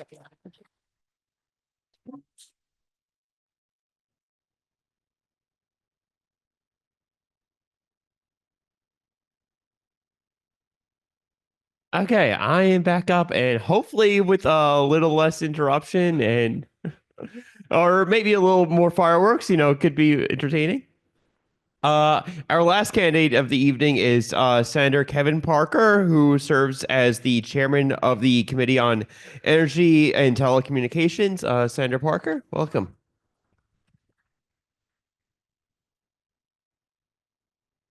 Good evening. How's everybody doing? I appreciate everybody sticking around. Like, folks don't even look sleepy now, yawning or anything. How much time do I have? 15 minutes total for both your opening remarks and questions. Okay. All right. I think I could use do them that. however you wish. Okay. I'm going to speak for 14 minutes. So 47 years ago, that's a little, history joke. Good evening again. I'm State Senator Kevin Parker. I represent the 21st District in Brooklyn. I'm the chairman of the Energy and Telecommunications Committee, as you heard, as well as the senior assistant majority leader in the New York State Senate. I am running for city controller. Would love to have your support and your vote. And I'm running because I really think that I have both the experience and the vision for what this office needs at this place in this time. I have significantly more experience than anybody else in the race, having worked on Wall Street at Payne Webber. Some of you remember the investment bank Payne Webber. I remember the commercials, thank you, Payne Webber. Some of y'all too young for that, but full adults remember those commercials. But I worked for the chairman at Payne Webber and did municipal finance and government affairs there. Then worked for H. Carr McCall for a number of years, who was the state controller. And then have spent now 23 years because of the trust and grace and honor of my folks in my district, serving in the state Senate, where I have been on the finance committee every single second and have spent over a decade on the banking committees and insurance committee. So the issues around public finance are in my blood, and it's something that I have spent a lot of time working on, thinking about, and really understand that in this moment, we really need somebody in that office who understands how to use the office in a way that helps all of our communities, right? 3 or 4 things that I think really have to be tackled. First is obviously the affordability crisis. I think you use the office in that way by doing a number of targeted reports about affordability in the state of New York on various issues and various communities, and figuring out how do you create a set of recommendations on how to lower costs for New Yorkers, first in the city government and then in the larger society. I have done that work even immediately here in the state legislature, where I have put forth a package of bills that would reduce utility costs for New Yorkers across the state of New York. We actually passed it 2 weeks ago, but this is a set of bills that I have passed over the last 3 years, and we're just waiting for the Assembly and the governor to catch up, right? But this is, something that I've done throughout my career, is looking at issues and figuring out how to address it. So we look at the state of New York around something, let's say like, again, as chair of Energy and Telecom, we look at the affordability package that the state has now around high-speed broadband, right? I wrote that legislation initially. We put it in at $10. I wanted to put it in at $5. We settled with the governor at 15, and then went to the courts and they raised it to 30. But we are one of the few states in the country that has a legislative rate for high-speed broadband. I believe that high-speed broadband is as important as water, heat, and electricity when you're moving into a dwelling place. Other issue, obviously, is housing, and I know everybody's talking about housing. We often talk about affordable housing, but the question is affordable for who? And I think really the question, and who the people who need the most help, are working families, right? And so I very rarely use the word affordable. I always talk about workforce housing, because in the community that I live in, we have teachers married to social workers who have no place to live, nurses married to transit workers who have no place to live. And it's a damn shame that you can grow up in the city, work here, and then not be able to afford to continue to live here. And I understand those struggles because I come from those families, right? I grew up in the Bushwick houses in Brooklyn, till I was about 10 years old, and then moved to where I live now at the junction right down the block from Brooklyn College. My father worked for the MTA, actually his office was right around the corner on J Street. My mother worked at Brooklyn College. She was a member of DC 37 and also taught, and was also a member of the teachers union, right? And so I've come out of a place in which I've seen how working families struggle and how do you make ends meet, and that's certainly one of the things. And I know housing costs is one of the biggest issues.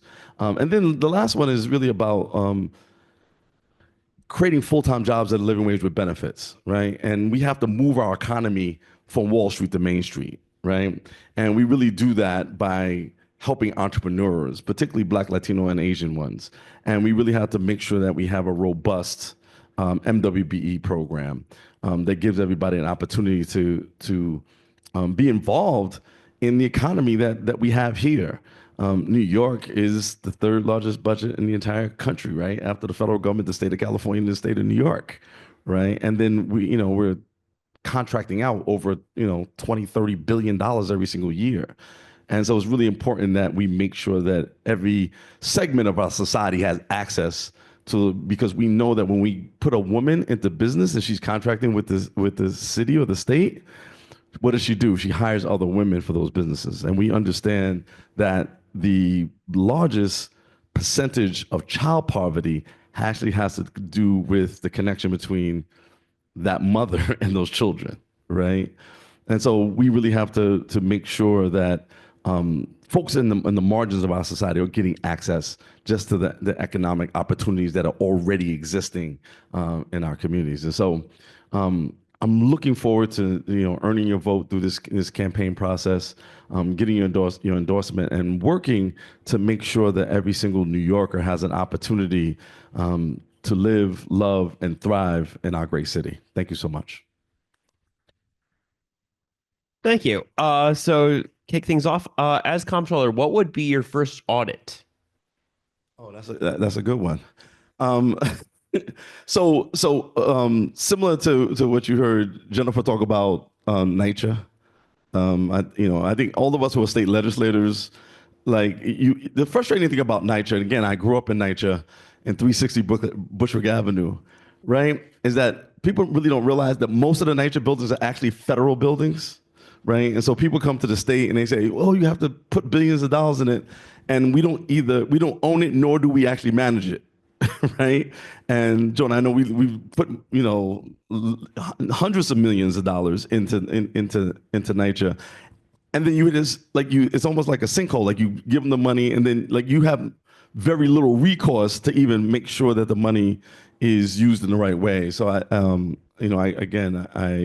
I'm not taking a position in the public advocate's race, but I was just here for her comments. But I agree with her. There's a lot of fraud, waste, and abuse happening in NYCHA. We really have to understand how that agency is operating and make sure that it's really delivering for the people who live there, and making sure that we are making both repairs and presenting opportunities for the folks who live in NYCHA. Actually segues perfectly to our next question. How would you protect taxpayers from misuse of city funds by government and non-governmental actors such as companies and non-governmental organizations? So one of the things that we have to do is really look at first of all, the contracting process, right? The contracting process is just not a good process. And it's actually, it's not good on two folds. It's not really great in terms of how contracts, and there's not a lot of accountability about who gets contracts. And then we are executing contracts too slowly. And particularly on the nonprofit end, that's the second part, has become a real problem. And so nonprofit organizations, and there's tons of people, obviously, in our city and state who have city contracts who not getting paid on regular terms. And that certainly is creating financial hardships. And so I would look at both of those issues about both who's getting contracts, but then how are we executing contracts, and what's the process for making sure that people who are supposed to be getting paid actually get paid in a timely fashion. Right. How would you use the office in ways that current or past comptrollers have not in order to support New Yorkers? One of the things that I would do is I would actually create a collaboration with CUNY and the City Office of Small Business Services to create small business development centers all over the city. If we look at what is going to be our next best opportunity to create full-time jobs at a living wage, it's going to be from small businesses, right? And again, small businesses, no matter who's running them, have two problems, right? Access to capital and technical assistance, right? And we really ought to be using the expertise at CUNY and what's happening at the Department of Small Business Services, and combine them to make sure that we're spreading out that expertise. It's actually one of the things I'm most proud of that I've done in my own district, which was work with Senator Chuck Schumer and at the time Ed Towns to bring money to bring a small business development center to Brooklyn College that still exists to this moment, providing that kind of technical assistance and access to capital that our entrepreneurs need. This is particularly important for, again, Black, Latino, Asian, and women businesses, as well as people who are LGBTQ plus and transgender community in particular, where other kind of access to the labor market oftentimes is limited, right? And so entrepreneurship is really, and not just simply micro entrepreneurship, but just real small businesses are really critical if we're going to build our economy the way we need to take us into the future. Awesome. What would be your top priorities when reviewing the current pension investments and possible divestments? And what is your long-term vision for New York City's financial future? So my motto is that if it doesn't make dollars, it doesn't make sense, right? And so the big thing when you're involved with these pensions is to make sure that the returns are as good as they can be, right? But I think you actually have to have some kind of moral compass as you in fact do that, right? And so you really want to do a top to bottom examination of where you're investing and making sure that those investments are in line with the values of the people of the city of New York. And looking at also, again, the contracting, even in there, like who's doing the audits, who's doing financial investments, who are the lawyers who move up, and making sure that, again, that you have that just equity is part of that, diversity is part of that, inclusion is part of that process, right? One of the problems that we have in New York is it's a home cooking problem. So both on the city and state level, we don't give preference to New York State investors, right? So if you're a money management company and you come to the city comptroller, a lot of times they make those decisions based on portfolios and track records, right? But if you're in California, they have a home cooking rule, which is that you get points on your application if you're from California. They do the same thing in Illinois. We don't do that here. And so when those folks come here, they actually have more money under management and more experience just simply because they've been given more opportunity in their home states. We need to figure out our matrix around that and figure out how do we create more opportunity for companies to do business with that agency in the way that it's consistent with how it happens across the country to provide more economic opportunity for New Yorkers, right, for their own money. And so that's one of the things that I certainly think is going to be really important as we go forward. A week after the general election last November, the current comptroller issued a report entitled "Protecting New York City: Analyzing the Risks the Trump Administration Poses to the city's budget, economy, infrastructure, and people." Did you read that report, and how would you address the biggest risk, including risks to immigrants, that the administration poses to New Yorkers? I did peruse the report. I think that I think there is obviously a lot of more risk this time, right? And I think that part of what we're dealing with now is a lack of understanding about what our opportunities are on the city and state level, right? Conversations I've been having, Liz Kruger, the chair of the finance committee, is that we really ought to just, I don't know if people realize this, the federal government actually doesn't collect taxes, the state government does, right? So instead of paying them their money, we should hold on to it, right? And hold our peace and give them the rest at some point, right? But we really have to look at some creative options about how we're dealing with them. If we're going to, we can't just be giving them money and then say, well, can we have the portion back that we're supposed to get, and then them telling us to go pound sand, right? And so we have to figure out ways to get around that. But I certainly agree with the city controller that there's a lot of peril in what's going on the federal level to the budget of the city of New York. The good thing about New York is that it's still New York, and so we have lots of ways to actually generate income, and a lot of economic activity that happens here. So I don't ever think that if we manage it correctly, that we'll be fine from a cash perspective. But there will be pain. There will be pain if we don't figure out some ways to get around some of the things that are on the federal level. In our last 30 seconds, always an easy one. How would you use the comptroller's audit investigation powers to respond to corruption and wasteful spending in the New York NYPD, such as recent overtime scandal and the millions in settlements we pay annually for police misconduct? Yeah, I think that you have to do audits, right? Like you have to audit the NYPD and see how these things are going. And then you have to also change policy. And so I have been literally one of the leaders on the issue of police reform in the entire state, right? After the murder of George Floyd, the state of New York was the only state in the entire country that passed a comprehensive set of police reform measures. There were actually 10 bills. 4 of them were mine, right? Including, creating a bill that creates an office in Tish James's office, in the Attorney General's office, that looks at police misconduct, right?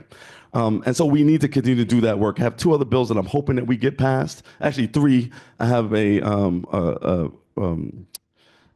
bill that looks at what force is, right? Excessive force and defining excessive force. Right now, it's not defined in state law. I have a second bill that actually creates teeth for the CCRB, right, which is really, really important that we do. And I have another bill that actually would, and I'm only mentioning 3, I have others, but another bill that actually would if you had a excessive use of force claim, that the first monies come out of your pension before it comes out of New Yorkers' pockets. And I think if you do enact something like that, that would, in fact, curb some of the zealousness that we find in police who are, willing to abuse their power and authority. Wonderful. Thank you so much, Senator. No, thank you for having me. Appreciate it.